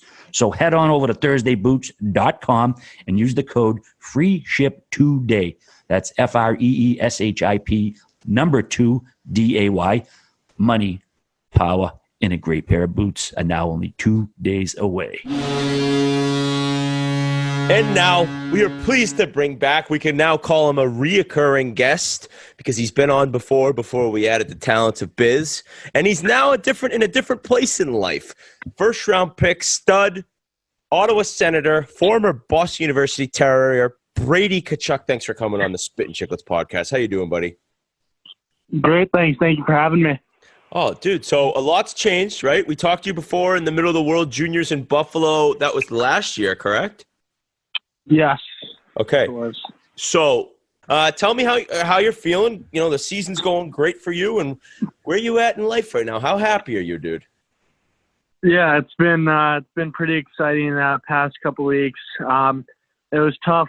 You know, I got hurt and couldn't play the first two games of the season against Chicago and Toronto, so it was pretty bummed out. But no, I got to play first game in Boston in front of friends and family, some of my teammates at BU, and it was pretty kind of surreal to kind of have that story of having a lot of ties to Boston. And it was a fun game, but team we didn't do so well, but no, it was a great experience. And then I'm playing Philly and LA. It was pretty lucky to get a couple bounces, and it was just pretty exciting, and it's obviously something you don't dream of. First goal off the skate. No, but it was pretty cool. But no, I just want to keep getting better. So hopefully that happens the next couple games. Yeah, Brady, I was at the Bruins home opener, which was your first NHL game, and like you mentioned, the whole clan was there. And anytime a Tkachuk comes to Boston, there's 9 million people in the audience that normally weren't there. Did you feel any trepidation in your game? Were you a little more nervous than you thought you'd be with so much of the family there? Yeah. I'm not gonna lie. I was pretty nervous before the game. Just wanted to, for me, just wanted to play my best in front of the family and try to. Try to get a goal for them, but obviously it didn't happen. But no, it was just it was a great learning experience, and it's a first game, of course. It's something you dream of to be in the NHL, and it was kind of surreal to kind of finally be there. And it was really nerve wracking, but felt like you got better throughout the game. But no, it was just awesome to kind of share that experience with everyone there. Brady, what's it been like being in that Ottawa locker room? I'd say there's been a little bit of negativity coming into the season. Seems like the guys have kind of, gotten together on that, and it's kind of the, us against the world mentality. So what's the locker room been like there? Yeah. Honestly, the locker room and the guys have all been great. It's obviously there's a lot of news with last year and how that was, but from what I've heard about last year and what I've experienced this year, it's it's completely opposite, and everyone seems to be real tight, and like you said, it's kind of us versus everybody, and everybody's got a lot of doubts about our team, and I really think we got that group that can surprise a lot of people, and We've beat, a couple good teams, and, we're still pretty young, so we're still learning, and we're still getting better every day. So, for us, we all believe that, we got a team to, really, really kind of make a difference and really be an impact team. So, we're just going to kind of go day by day, but I've loved it here so far. Okay, well, you've actually given me my favorite moment so far of the NHL season. Did you see my tweet? Oh, I did see it. Oh, boy, was that amazing. And what we're going to do is we're going to describe, if people don't know, I believe it's La Joie, right? Yeah. Okay, Grinelli calls him La Joey. Let him know that our producer thinks his name is Max La Joey. So La Joie decided to inform the people that the first person he texted when he made the NHL team was his girlfriend, and you were disgusted by that. Give me a little breakdown of what went through your head, because I'm assuming you must have texted one of your boys or your family, I guess. Yeah, well, I just think kind of the generic answer is just, the parents, and just because they've been with you, at the youth rinks and growing up and stuff. So when he said girlfriend, I was like, what did I just hear? Did I really hear that? And I was just, and that reaction was right on. Like, I just couldn't believe it. There was no planning for that. So I was like, wow.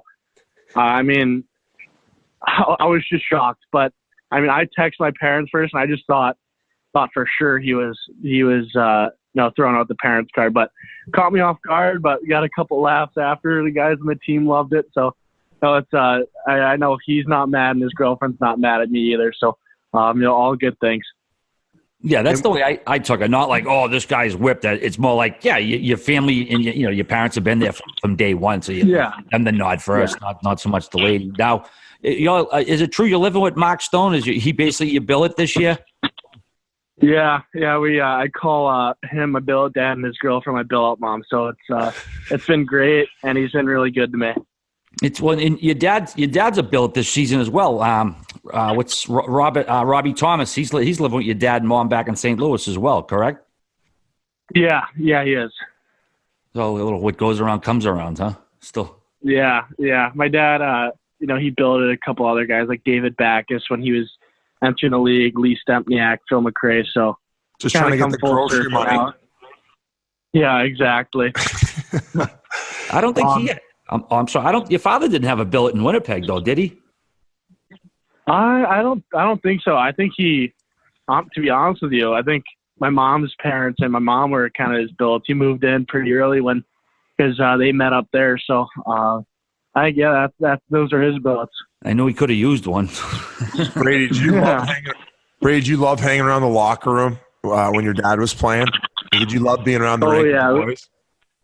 Oh yeah, some of my best memories are at the rink, just hanging around, just kind of just being a little kid, fight with Matthew all over the place, whether it was in the athletic training room or in the locker room on the ice before practice. It was so much fun. Got to meet a lot of great people and a lot of people that are still in the NHL now. So those are some of my best memories growing up. Hey, I'm curious to know who was like the one guy you guys gravitated towards. Like, who was the one vet that would always like joke around you guys, maybe even jump back on the ice and play with you guys? Yeah, well, there's some good guys. There's Barrett Jackman was one.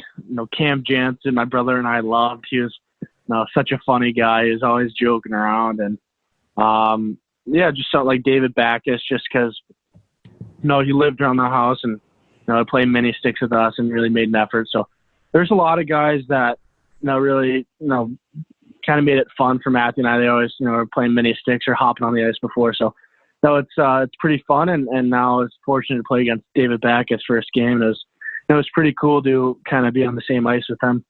Is it true Chris Pronger wouldn't hesitate to bury a kid? Yeah. I can. He's one of the guys that definitely wouldn't be afraid to. I don't think he buried me. I can't say if it happened to Matthew, but I don't think he buried me when I was younger. Wouldn't be surprised. What's been the biggest adjustment? Obviously going from college to the pro, or is it still on the fly? You haven't even really adjusted fully, completely yet. Yeah, I think for me it's just the speed. Everyone's so fast, and the pace and the amount of time you have to make plays. It's pretty slim, and you kind of have to think a couple plays before you get it to know what to do with the puck. So I think those are the two, and it's still I'm still learning a lot. Every game, every practice, and I'm just trying to apply it every time I'm on the ice. Brady, you mentioned scrapping with your brother. Obviously, I would assume because he's a little older, he probably beat you up most of the time. But how did he turn into be such a rat? Yeah, honestly, I'm still trying to figure out. I think it's great to see him. Some high-end guys in the NHL just absolutely hate him, and if you really know him, he's just a soft teddy bear who he's not going to fight. So. No, for me, he doesn't try to, or he definitely tries to pick on me, but he knows not to fight because if you ask my dad, they already know the outcome of my brother and I fight. Would you get him? Oh yeah, Keith said he'd dummy him. Oh yeah. Oh yeah. You can beat up your brother. I mean, Matthew would probably say otherwise, but I think my dad and I both know. Do you think that it could ever get to a point where he would piss you off so much in a game in the NHL where you could see yourself scrapping? I don't know about. I mean, I know how mad my mom would get. She'd probably fight me and Matthew after, and then fight my dad after that, just for fun and games. So we're gonna try to not have that on the ice. Oh, so your mom doesn't like the fighting to begin with, but if you two both went at it, she would just lose her mind. Yeah, I don't think she minds the fighting. I think she just thinks it's a part of the game. But if it's between Matthew and I, she would not be a happy camper. Hey, she gets out there with a magazine on the ice and she's hitting you guys in the head to get in the box. Oh, she would try to do anything in her power to get in the box just to fight us. Oh, unreal. You buy a car yet? I haven't bought one up here. Trying to set up a deal here in the next couple of days. Oh, he's cutting. Oh, Brady Bissonette. I mean, promo code. Just trying to cut deals as much as I can. Aish, you want me to package you a deal? You want me to try to get something going? I'll we got to use the source somehow. Yeah. I'll say we just had you on the podcast, and anyone in Ottawa, Brady's looking for a handout. Hey, Brady. Only thing you got to do, though, is you got to take an Ottawa Senators booster club member's virginity in the backseat of it. Hey, Brady, or not. What's Guy Boucher's scar from? I know you know. I actually don't know. Really? To be honest with you, I haven't really thought much of it. I mean, I've heard rumors, but I don't know what it's from. Sent to Belleville. You're done, buddy. Yeah. Yeah. Hopefully that doesn't get out, but I don't know. I don't know what it's from. I have no idea. He's never told anyone. I didn't know if his players might have known. But, we don't know. Ever asked him? Yeah, I think media's asked him. It's like Tina Fey. It's a big mystery. I think one of our Twitter followers might know, so they might tweet us the answer. It has to be out there somewhere. This isn't like the fucking national treasure. Hey, Brady, tell me what it was like when you had to tell Albie you were leaving school. I mean, I know that decision was probably tough, but you were obviously ready for the NHL, so I'm guessing he kind of wished you the best of luck and understood, but still probably hard for you to leave your buddies, no? Yeah, it was for me. It was to be honest with you, pretty emotional day. It was just, it's real hard to kind of leave a place you loved. It was, I loved my year there at BU. It was a great experience, and like you said, I made a lot of great friendships. So, it was real tough, and the phone call it was tough, but he just wished me all the best, and just said good luck this year. So. He's a great coach, and the BU team's in great hands. So, it just kind of went like that, and it was all good. Well, one of your teammates, I brought this up actually. Patrick Harper, Nashville Predators draft pick, I believe. I was going through his Instagram somehow in a rabbit hole, and I saw you just giving it to him on almost every picture. He's just putting a punching bag, huh?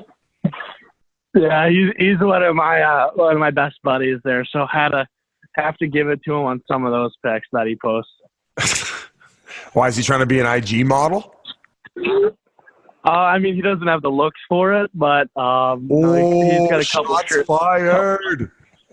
couple shirtless photos, but have to kind of level head him. His head gets a little big. Brady, what do you make of under your picture? I think it was NHL's Instagram. One kid goes, "He looks like a thumb." Did you see that? I didn't see that. The things I do see is me getting compared to Dale Doback. So I'm getting used to that. So those are the only ones I see.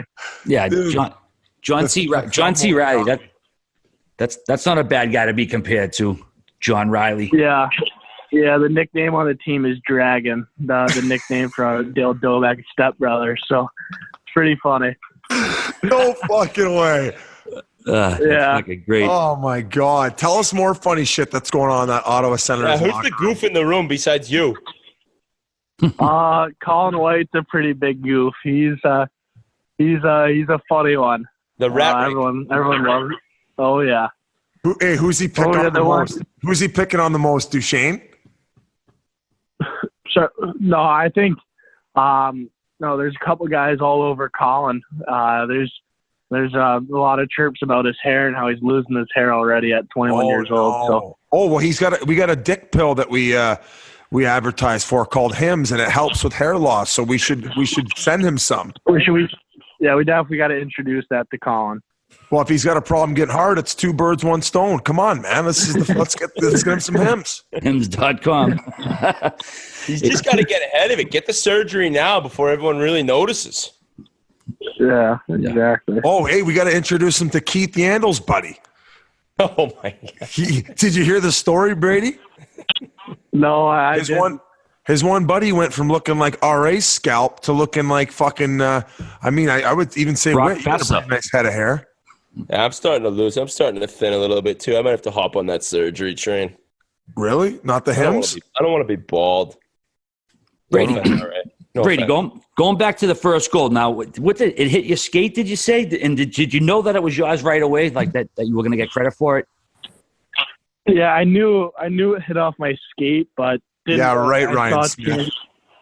I saw Tierney was celebrating, so I didn't want to go in there and be like, "Oh, guys, it hit my skate, my goal." So I just kind of kept it low key going into the line. But I told Chris Weidman that it might have hit off my skate, so I didn't want to make it a big deal because, to be honest with you, I was like, the first one really go off my skate, and then kind of lucky enough to get that other one to go in to make it feel better about the goal. I didn't want to feel like a scumbag trying to take somebody else's goal, but no, it was all fun and games, and we had a good time with it. Brady, what's wrong with scoring your first NHL goal off your skate? There's nothing wrong with it. There's no. You don't retract your statement. I know, but go off my skate. Are you trying to downplay my first NHL goal, man? I am not. No. Cut the tape. What the fuck, dude? Seriously. Second one was a tuck. Second one was a snipe.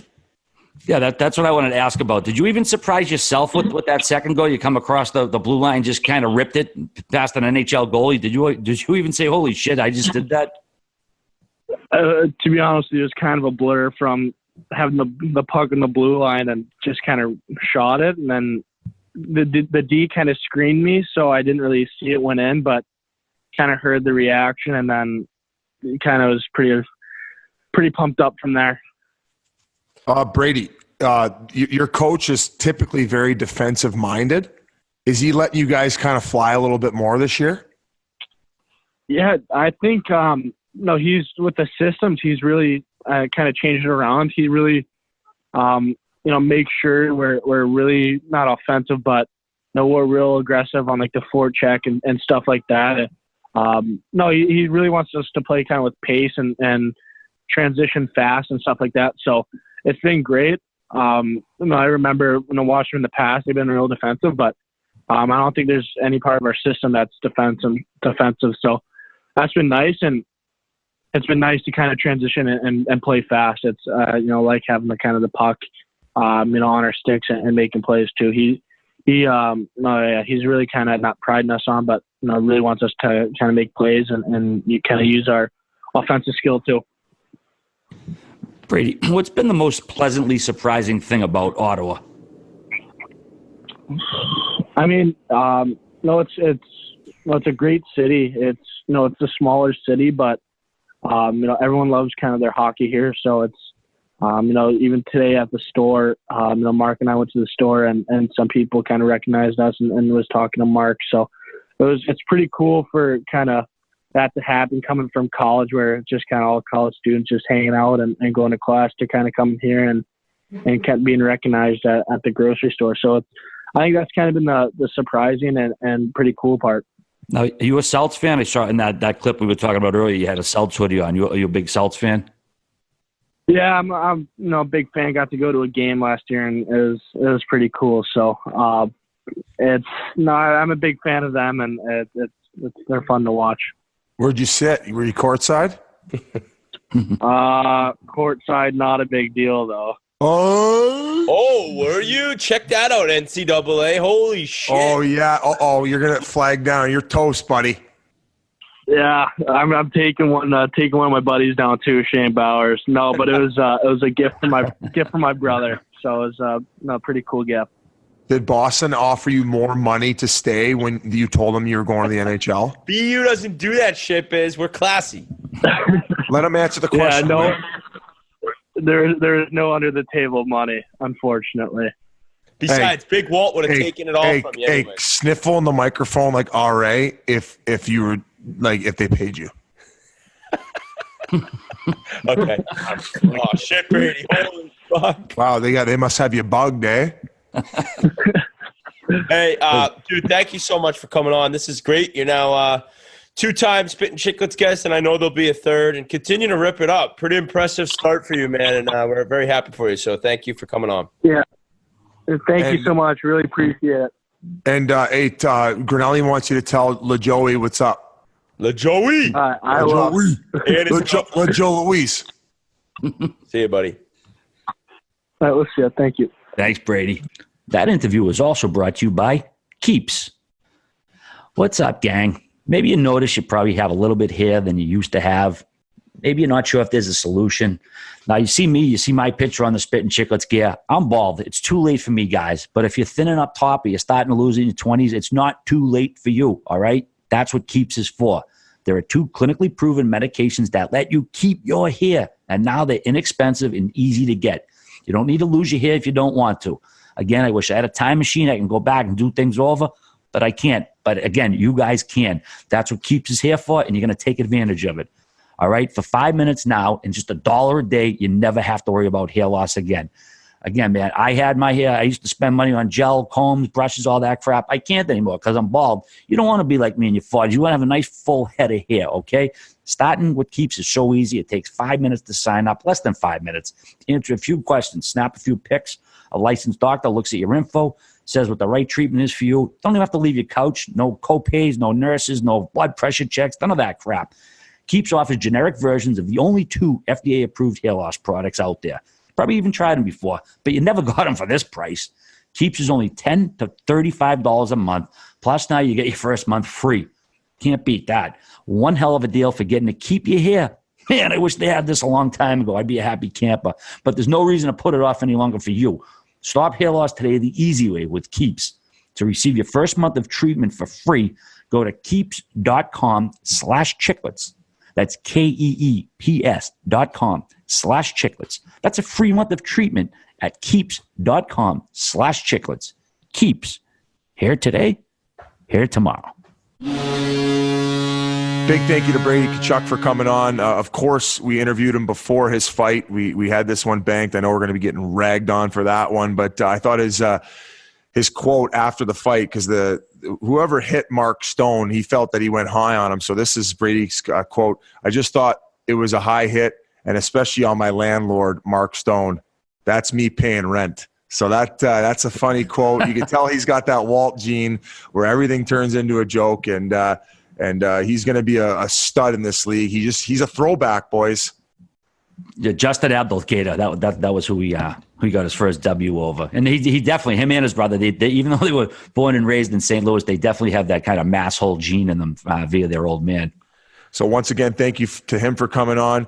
And before we bring in our Battle of Alberta insider, Erik Karlsson finally scored his first goal as a San Jose Shark. You could tell there was a lot of relief. He went right to the bench, did the knuckles before even touching anyone on the ice, and ended up having a big hug after that. He's been facing a lot of criticism in San Jose for a start. Online, the comments have been fairly nasty. So happy for him, because it's not always easy going into another situation, especially when you have to share that star defenseman role with Brent Burns. And this brings me to another question, guys. I saw a proposal for a trade online for Nylander for Karlsson. And not saying it would happen or it could even be done, because I believe Karlsson would have to waive his no-trade clause because he still has it. But do you know if Karlsson, based on the fact that he hasn't necessarily played up to his potential in San Jose and he's sharing that first, the star defenseman role with Brent Burns, he's up at the end of this year. Maybe Toronto wouldn't do it because they wouldn't be sure if they could lock up Karlsson either. But, Christ, what do you think there? I can't for Karlsson. I can't see him getting traded again. Or even a team giving up a ton of value to get him, because, like you said, he's going to be unrestricted after this year, unless they get indication that he's going to sign long term there. Where did you read that trade? Don't tell me HF boards. No. I just see some pop up online. I also saw a Nylander for Letang trade where I was like, it is a little ridiculous, but then you're like, well, Letang's getting a little bit older. The window for Pittsburgh's closing. Nylander is a very good, skilled forward that plays at that type of pace that they want up front for Pittsburgh. Listen, I'm not saying they're going to happen. I'm not saying I would do them. I just read them, and I'm like, they make a little bit of sense. There's another name I read too. I'm not really a trade rumor, but someone was doing what we're doing, kind of speculating. Dougie Hamilton was another name that they threw out. What? Already? Yeah, right. Well, no, they weren't saying that there was any smoke to that particular fire or any fire to that particular smoke. This person, I forget who wrote it, was just saying, hey, that might be a good trade partner for them, because, Toronto's going to be looking for a D-man if they unload him. Nylander, he'll fit in probably anywhere he goes, but they got a December 1st deadline. It is a team-imposed deadline, so they can violate their own deadline. But you got to think he's going to be probably gone at this point. You got to think. You guys actually how soon before he'll lose teammates in the room? I don't think he's going to play this year. He's got to sign by December 1st. Long story short, the reason I threw out those names is because it's going to have to be something decently significant in order to make the trade for Toronto. And then, of course, the team would be getting Nylander back, so they got to, that's pretty good return. I don't see them doing anything and doing like a type of maybe like a Hamonic or, who is the other one, like a Karlsson, not Karlsson, like a Larson. Now, guy, I don't think that's going to be enough to do it. How long does this go on for with like Nylander before the guys in the room, his teammates say, fuck this guy, man? I don't think it's like that. It's they just get handle paid. your business. Okay. All right. Yeah. I think people, if you this is your life, your future, your money, your career. So do what you want. A lot of them probably wish he was playing, but what are you going to do? Like hate the guy because he's trying to get paid? I don't know. Yeah, you guys just heard from Brady Tkachuk of the Ottawa Senators. We all know his older brother, Matthew, is the pest extraordinaire for the Calgary Flames. And we had the first Battle of Alberta of the season Saturday night. And boy, did Matthew Tkachuk make himself a part of that. And because of that, we're going to bring in a very special guest we're going to bring back to discuss it. He was at the game last night. So let's bring on our buddy Commie, a.k.a. Mike Commodore.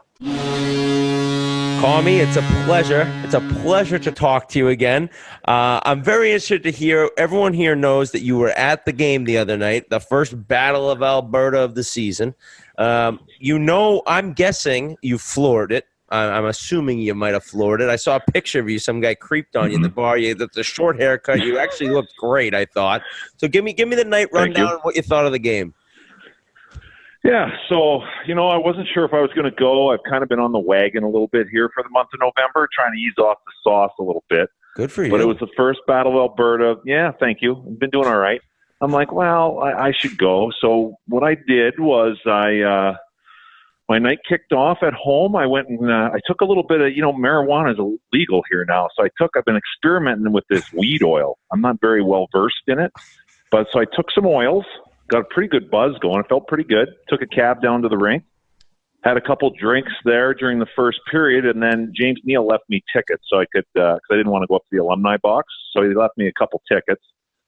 Well, tickets, sorry. And, which was nice of him. And then I went down. I was going to go watch the game. First period was a good period. There was a lot of action going on. I was just sitting in the rink watching it.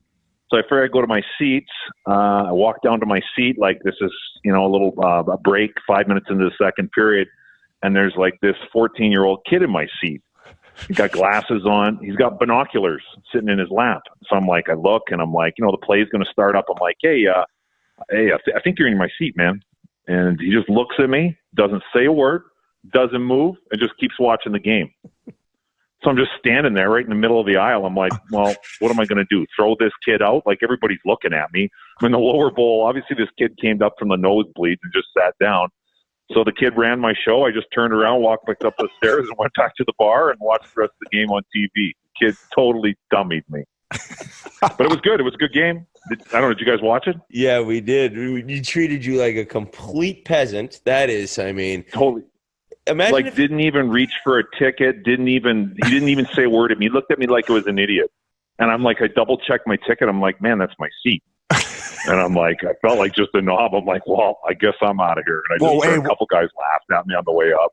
So did you not kick him out because you didn't want to be that guy? Because you would have heard about it because all these people know who you are, and all of a sudden you're dummying a 14-year-old out of your seat, and then you're the bad guy? Is that why you – That's why, yeah. I was like, I had a limited time frame, right? Because I felt like a donkey standing there when the play was going to start back up again.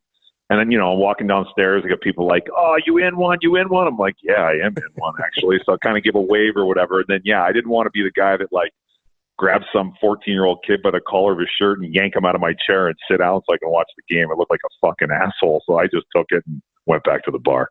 I think that has a lot to do with the weed oil because you're very non-confrontational when you're on the marijuanas.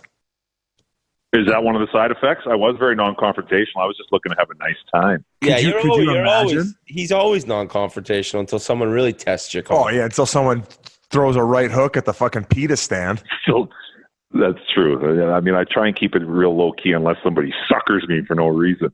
Then I get pissed off. So tell us about the game. Can I? Oh, never mind. Tell us whatever you were going to talk about. No, I'll tell you about the game first, and I do have to come clean for the Spittin Chiclets listeners because I accidentally screwed up my last story last time I was on, but I'll get to that later. No, the game was good. I mean, there was a little bit of fire, which you don't really see all that often anymore. The Flames came back. The Flames are part of me thinks they're not that great, but they're a good third period team. I don't know how many wins they've had coming from behind, but the game was good. I mean, I had a good time, but like I said, I basically just watched it like anybody else did that wasn't at the game because I just watched it on TV. All right, so I'm very, very curious to get your opinion on Matthew Tkachuk in the game. He went over, he had a little dust-up with McDavid. He kind of jumped on top of McDavid after he'd already been hit. Then Cassian comes out before the face-offs like, we're going to fight, we're fighting, what Jackman did to me. And Tkachuk just backs up, won't fight him. And then, he gets suckered. I guess you can call it a sucker job, maybe not. But Cassian gets 30 minutes in penalties. Are you then calling Tkachuk a turtle, like a bitch, or are you why? My opinion is, why would he fight him? He's going to get dummied by him. What is he going to gain out of fighting him? I think in general, I think the game, how it's played these days, definitely. I think Matthew Tkachuk's a good player. Don't get me wrong. It's amazing now that if he was pulling this stuff, not that he couldn't get away with it, but he would have jumped a lot more often back when we were playing, when we started, last decade, whatever. I don't think he would be able to get away with it as much, but the way the game is played now is geared up perfect for somebody like him because he can basically do whatever he wants And then and Cassian obviously would have fed him his lunch. But it's set up where you can he can get away with just kind of folding. And yeah, I mean, if I'm Matthew Tkachuk, why would I fight him? Like, I know I'm going to get smoked. Yeah. Like, there's no point. I'm better off trying to get a penalty. I don't love it, but that's just the way the game's played. Well, he's a point-a-game guy. He's pretty relative to that lineup. I don't think they want him sitting out or breaking his hand on a guy like Cassian, and that's no offense to Cass because I love him. But I feel Cassian played good last night. Yeah, no, he's a solid player. He's not Matthew Tkachuk though. I feel definitely not. I feel though if you do cross a line and go at McDavid, that you're open game. That's just. You want a guy like that in the lineup every night for the sake of hockey. So it's kind of like hey, if you think you can go after him, like you deserve to get a few shots to the head. And like, hey, I love the way Matthew Tkachuk plays. He irritates guys. He plays physical. He can put the puck in the net. He can make plays. But I have no problem with what Cassian did. I'm totally agree. I have no problem. I mean, when I saw it, when I was watching that happen, and when he kind of fell on McDavid or whatever he was doing there, in the first period, and I was sitting in the bar watching the game on TV, and I was like, oh, boy. I'm like, this is going to open up. Because, I mean, the Oilers are one of the, if not the toughest, they're one of the toughest teams in the league right now. Unfortunately, that rarely comes into play anymore. But when I saw it happen, I was like, Matthew Tkachuk might be getting his lunch fed to him by Lucic. But, I mean, like I said, Lucic, what can he do? I mean, Matthew Tkachuk's obviously not going to fight him. But, no, I thought Tkachuk is an excellent player that's very irritating. I thought Cassian's response was good. I thought it led to a pretty good atmosphere at the rink, I'll tell you that. At this pace, man, he could be one of the most hated Flames ever. I mean, Twitter absolutely hates him. I know Twitter's not everything, but it is pretty indicative of how Edmonton fans feel. And they were all in my feed last night. I'm like, hey, yelling at me. I'm like, look, I got no dog in this fight, but they were taking it to him. Did you get a good look at the Donnell Nurse, Sam Bennett fight, Mike? You know what? I didn't. I got to the rink, right? I missed it. And then I saw it kind of a little bit on the highlights after the game on the TV when they were showing highlights. So I did see it. I kind of, by this time, I was, a few doubles deep, and the weed oil had a full effect on me. So I can't say I was really analyzing it, but it looked like a pretty good fight from what I saw. Yeah, Bennett had bundled them with a clean hard check after, but I don't. When they were getting broken up by the linesman, you could read Nurse's lips plain as day, saying, "Let us fucking go, let us fucking go." He was screaming at the linesman to let them keep going, but wasn't having it. Oh, okay.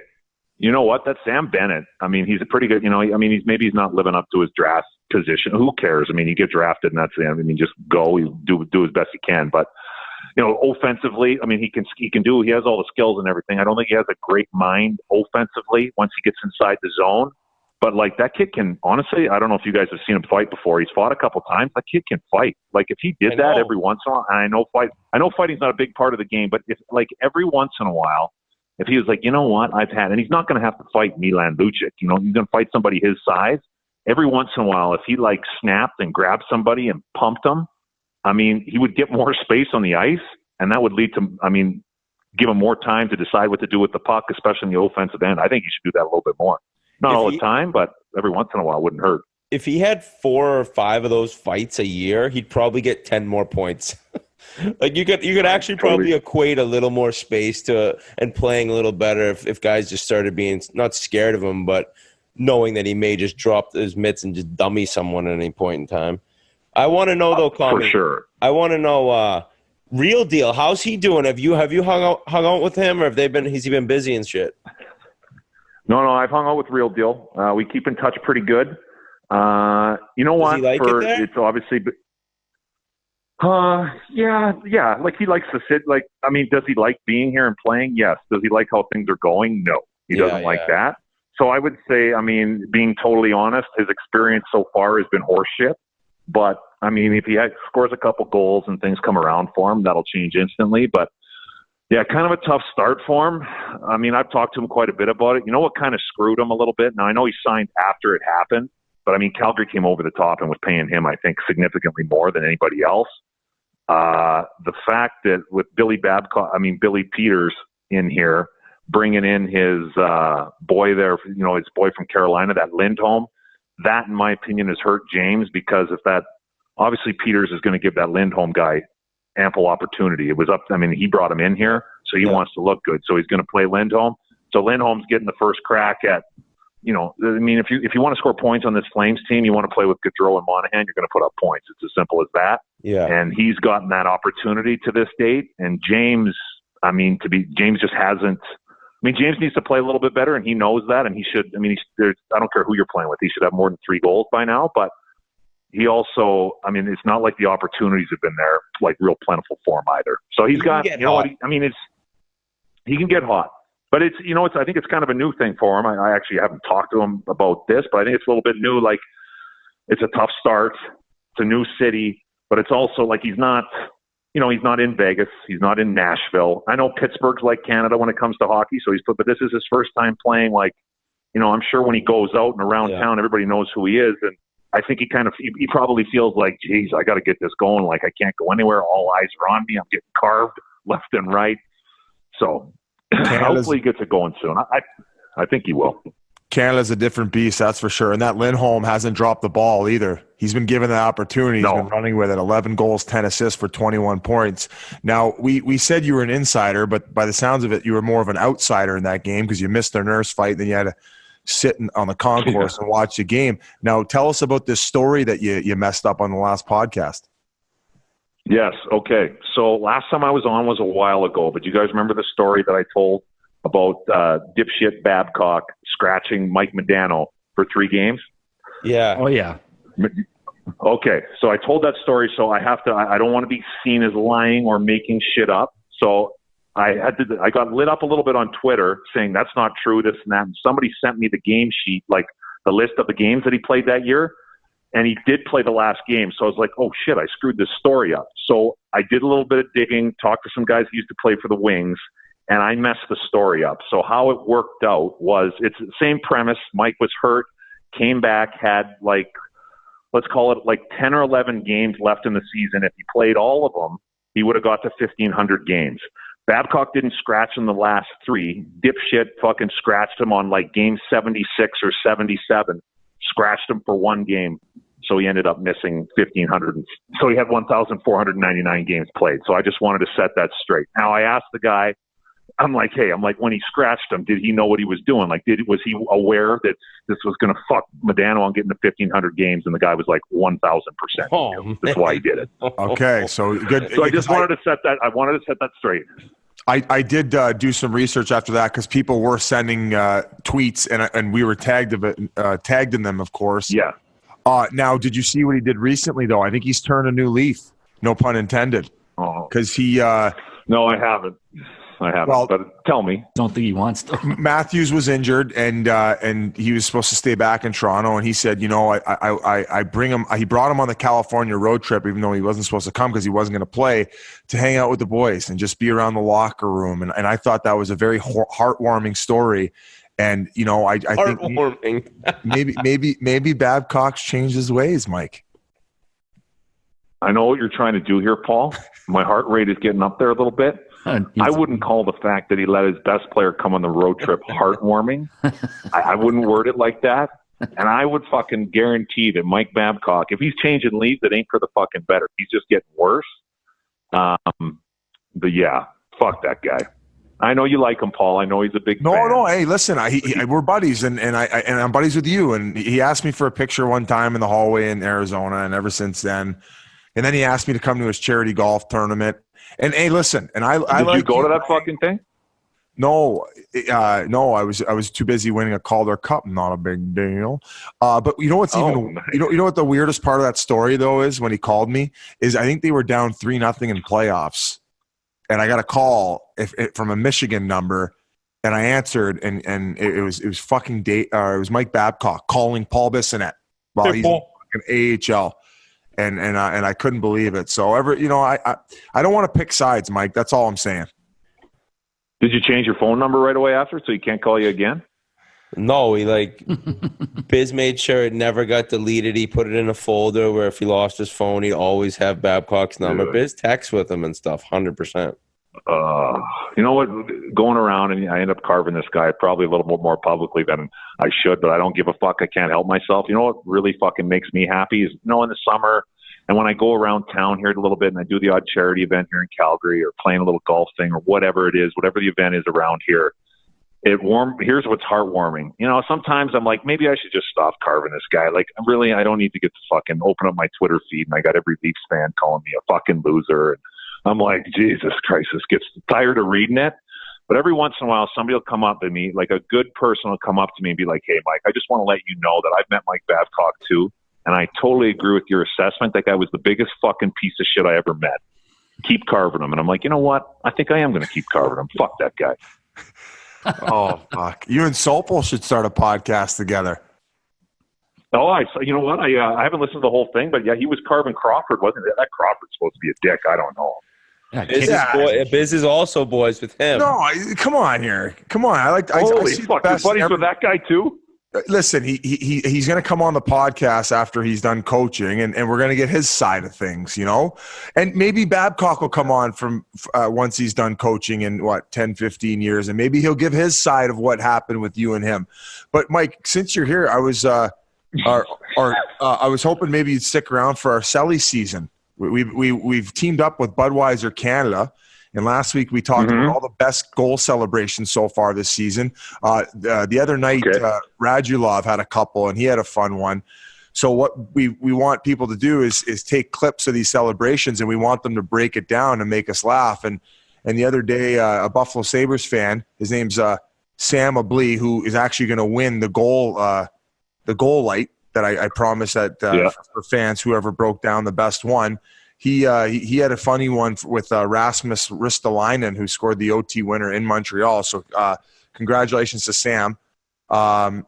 He was animated, and he hashtagged the Selly season, tagged the Budweiser Canada and Spittin Chiclets accounts, and he graded the goal celebration. So what we're going to do this week, though, is we're going to take some iconic celebrations, and we're going to put them in a bracket, the 8 best goal celebrations of all time, and we're going to grade them quickly here. In the first round matchup, we have Patrick Kane in his knee slide when he eliminated the Kings in overtime. Guys, was that the hat-trick goal you mentioned? Yep. It was the third goal of the game. So you know what celebration we're talking about, right? Yeah, I can picture it, yeah. But we're going to put that one against the Game 6 against Edmonton celebration that Theo Fleury had when he went on his knees as well.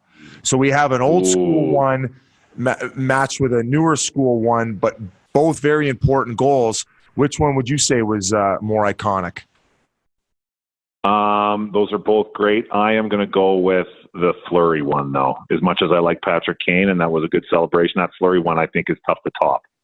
Well, we know where you live too. I mean, you're up in Calgary, and right? I live in Calgary. Yes, yeah, I'm up in Calgary, and I see Theo every once in a while too. Being totally honest, but that was still a great celebration. I have to say that. Keep in mind, if I was in Calgary or not.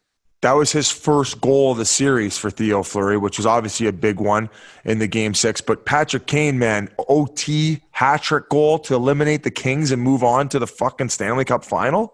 That they won. So you guys are leaning the other way? I mean, look, I can't argue with that either. They're both great. But it's about the celebration. Theo, but I can see the other way. Okay, well, I'm going to like the celebration when Theo went flying down the ice. When he went flying down the ice in the knee, like went end to end on his knees. I mean, that's pretty good, isn't it? Exactly. I agree with you, Commie, because we're talking about the celebration, not the importance of the goal. And he went fucking probably 185 feet sliding down the ice. So I mean, it's you still picture it today, 20-something years later. So I'm on your side with this one, Commie. Yeah, but Whit, you said that when Patrick Kane went down on his knees, he like opened up the window and he did something really cool with his arm that was like, it was just badass. Well, I think he kind of did a little, I don't know if I'm remembering correctly. I thought he kind of did like a little open it up and then just, oh, fuck yeah, whatever with a pump. But now that I'm picturing, I actually just YouTubed Fleury's. He got the fresh sheet of ice. He is just he would have gone 700 feet how fast he was going. If there weren't boards, he was never going to stop. Cool runnings. At the end, he has to go up. His like feet are facing the ceiling, like when I got crushed in NHL games. My face was looking up at the roof.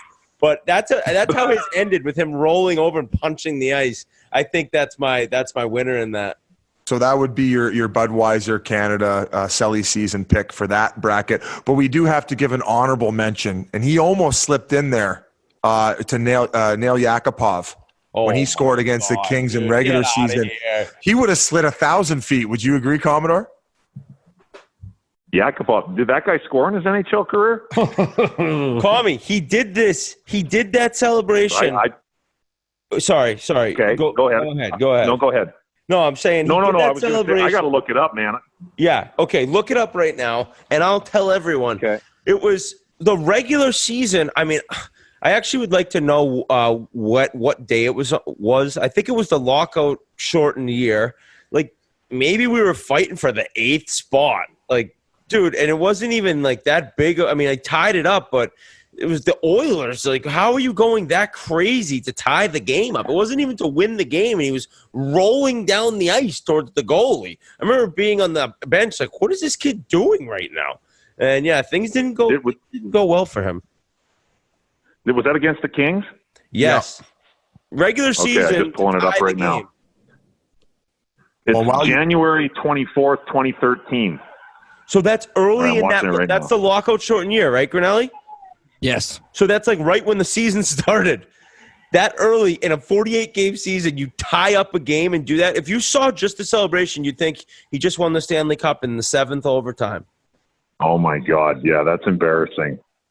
So that one is not a part of the Fleury and Kane talk. No, that can't. No. Well, I was going to give it honorable mention just to stir the pot for a wit. But so we kind of got a toss-up here. Grinnell, do you have any comments on that one? I got Patrick Kane. I mean, maybe it's because I'm a millennial fuck, but I got Patrick Kane. I love how he just. So this is what we're going to do. We're going to toss it up on the Twitter account. We're going to let the fans decide which one was the more iconic celebration in order to advance one of those people to the semifinals. Now, the other one we're going to debate today is Wayne Gretzky breaking the goals record when he was tiptoeing with the Kings, or Stevie Y when he scored the OT goal against St. Louis Blues when he took the clapper right over the blue line and it went bar down and he started going bananas. Kind of similar, had that little run going. I think I can't piss the great one off. I'm going to have to go with breaking the goal record. LA, just, celebrities in the crowd, everybody going nuts. They probably had a fucking crazy party afterwards. What would you say? Me? That's a tough one. Those are both great. I'm going to have to lean. You know what, Paul? I'm going to agree with you on this one. Even though you like Babs, I'm going to agree with you on this one. I can't really go against the great one either. That was awesome. That was obviously an amazing record. So I'll go with Gretzky. It's tough to pick against Yzerman, though. You're like, even though Biz has. And that was a fucking bomb. Oh, cannon. And the camera view is just perfect. The camera angle was perfect. Right on him and the corner that he snipes in, and right where the bar meets the post. Stevie Y was my favorite player. I had his jersey. I've showed everyone that picture. Me with the big ears and the Michigan hat and the Yzerman jersey with the C. That is my celebration. That is the goal I remember. I don't think they won the cup that year. Can you look, Grinelli? Tell me what year did that happen? That was '96. Colorado won the cup that year. Yeah, so they didn't win the cup that year, but I love that celebration. Also, I mean, you got to throw a shout out on the Gretzky goal. Just a filthy assist by Marty McSorley on that goal. He showed some vision, just looked off everyone and found the great one just for a tap-in for number 890, whatever. How many did he get? 920? 990? How many goals did he have? I don't know. That's a question for RA. He didn't break 900. I want to say 892, I want to say around there. But, hey, McSorley had some game, though. Oh, that actually sounds good. He was a scrap. Well, obviously more than a scrap. He was a tough son of a bitch. But he had some game, man. He had a few years. Grinnell's got the answer here. Gretzky had 894 career goals. I was off by 2. Sue me. Commie, how many did you have? 21 unreal goals. Just snipes. Just some cannons from the point. Maybe a couple chip-ins. Okay, so, boys, it sounds like we're going to have to send...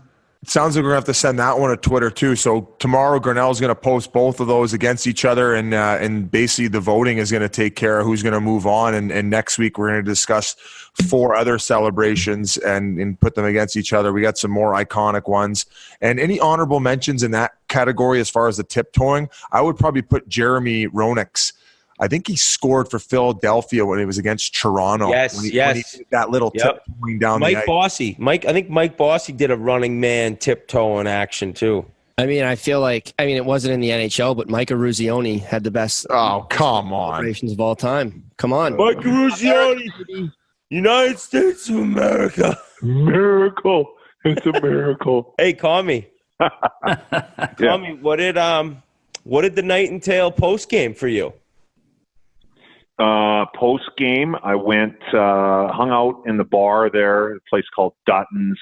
God, it's the Saddle Dome is such a dump. It's unbelievable. Yeah, no, we went to this new bar opened up like last week called Greta right downtown. It's like it was jammed. So I went there for a little bit, and then we came home. So nothing crazy. Yeah, nothing too crazy. I mean, that rink, dude, what is the plan for a new one? Like, because that place it's time to just shut that place down. Dude, it's so like last year, you go in there and, you go to the other rinks and then don't really think about it too much. And then now I've been going since I've retired. You go to the Saddle, I'm going as a fan, not as a player, and walking around. And I'm like, the place is okay. But then you go somewhere else, like you go to Edmonton, you go to Vegas or anything. And then, it's the Saddle Dome's like a concrete bunker. What is the plan with it? I don't know. There's they've been trying to get a rink built. I don't know all the intricacies, but like the mayor, it comes down to funding from what I can understand is that basically I think the mayor's stance here is that, well, the team's owned by billionaires. Why don't they just pay for it? And the people that own the Flames are like, yeah, well, we'll pay for some of it, but we're not paying all of it. And they can't come up with a number. But did you guys see last week that Calgary shut down the Olympics? Did you see that? Yeah. Did they? Yeah. So that was, yeah. Smart there was move. a vote. So yeah, I think so too. There was like a plebiscite or whatever they call it, where everybody, as long as you're over 18, you live in town, you can go vote. But so the package for that, the only reason why I bring that up is they want some new venues. Like they were hoping, I think, that that we could get a new Saddle Dome as part of that Olympic bid or whatever, but that wasn't even the case. It was like the IOC recommended them building a 6,000 seat arena or something like that. And I'm like, what the fuck do we need a 6,000 seat arena for here? We have enough arenas. Like we don't need, who the fuck is going to, we need a 20,000 seat arena to replace the dome. We don't need 6,000 fucking seats. You know what that city needs? There aren't Two Calgary Stampedes a year. One in the winter, one in the summer. Oh. That's what that fucking city needs. Yeah, the every IOC, 6 months stampede. IOC has a shitty legacy with places that they have the Olympics. They're as corrupt as anyone on the planet. So smart move by Calgary. Yeah, I think so. It was actually a pretty resounding vote too, 56%, which I think is considered pretty much a landslide.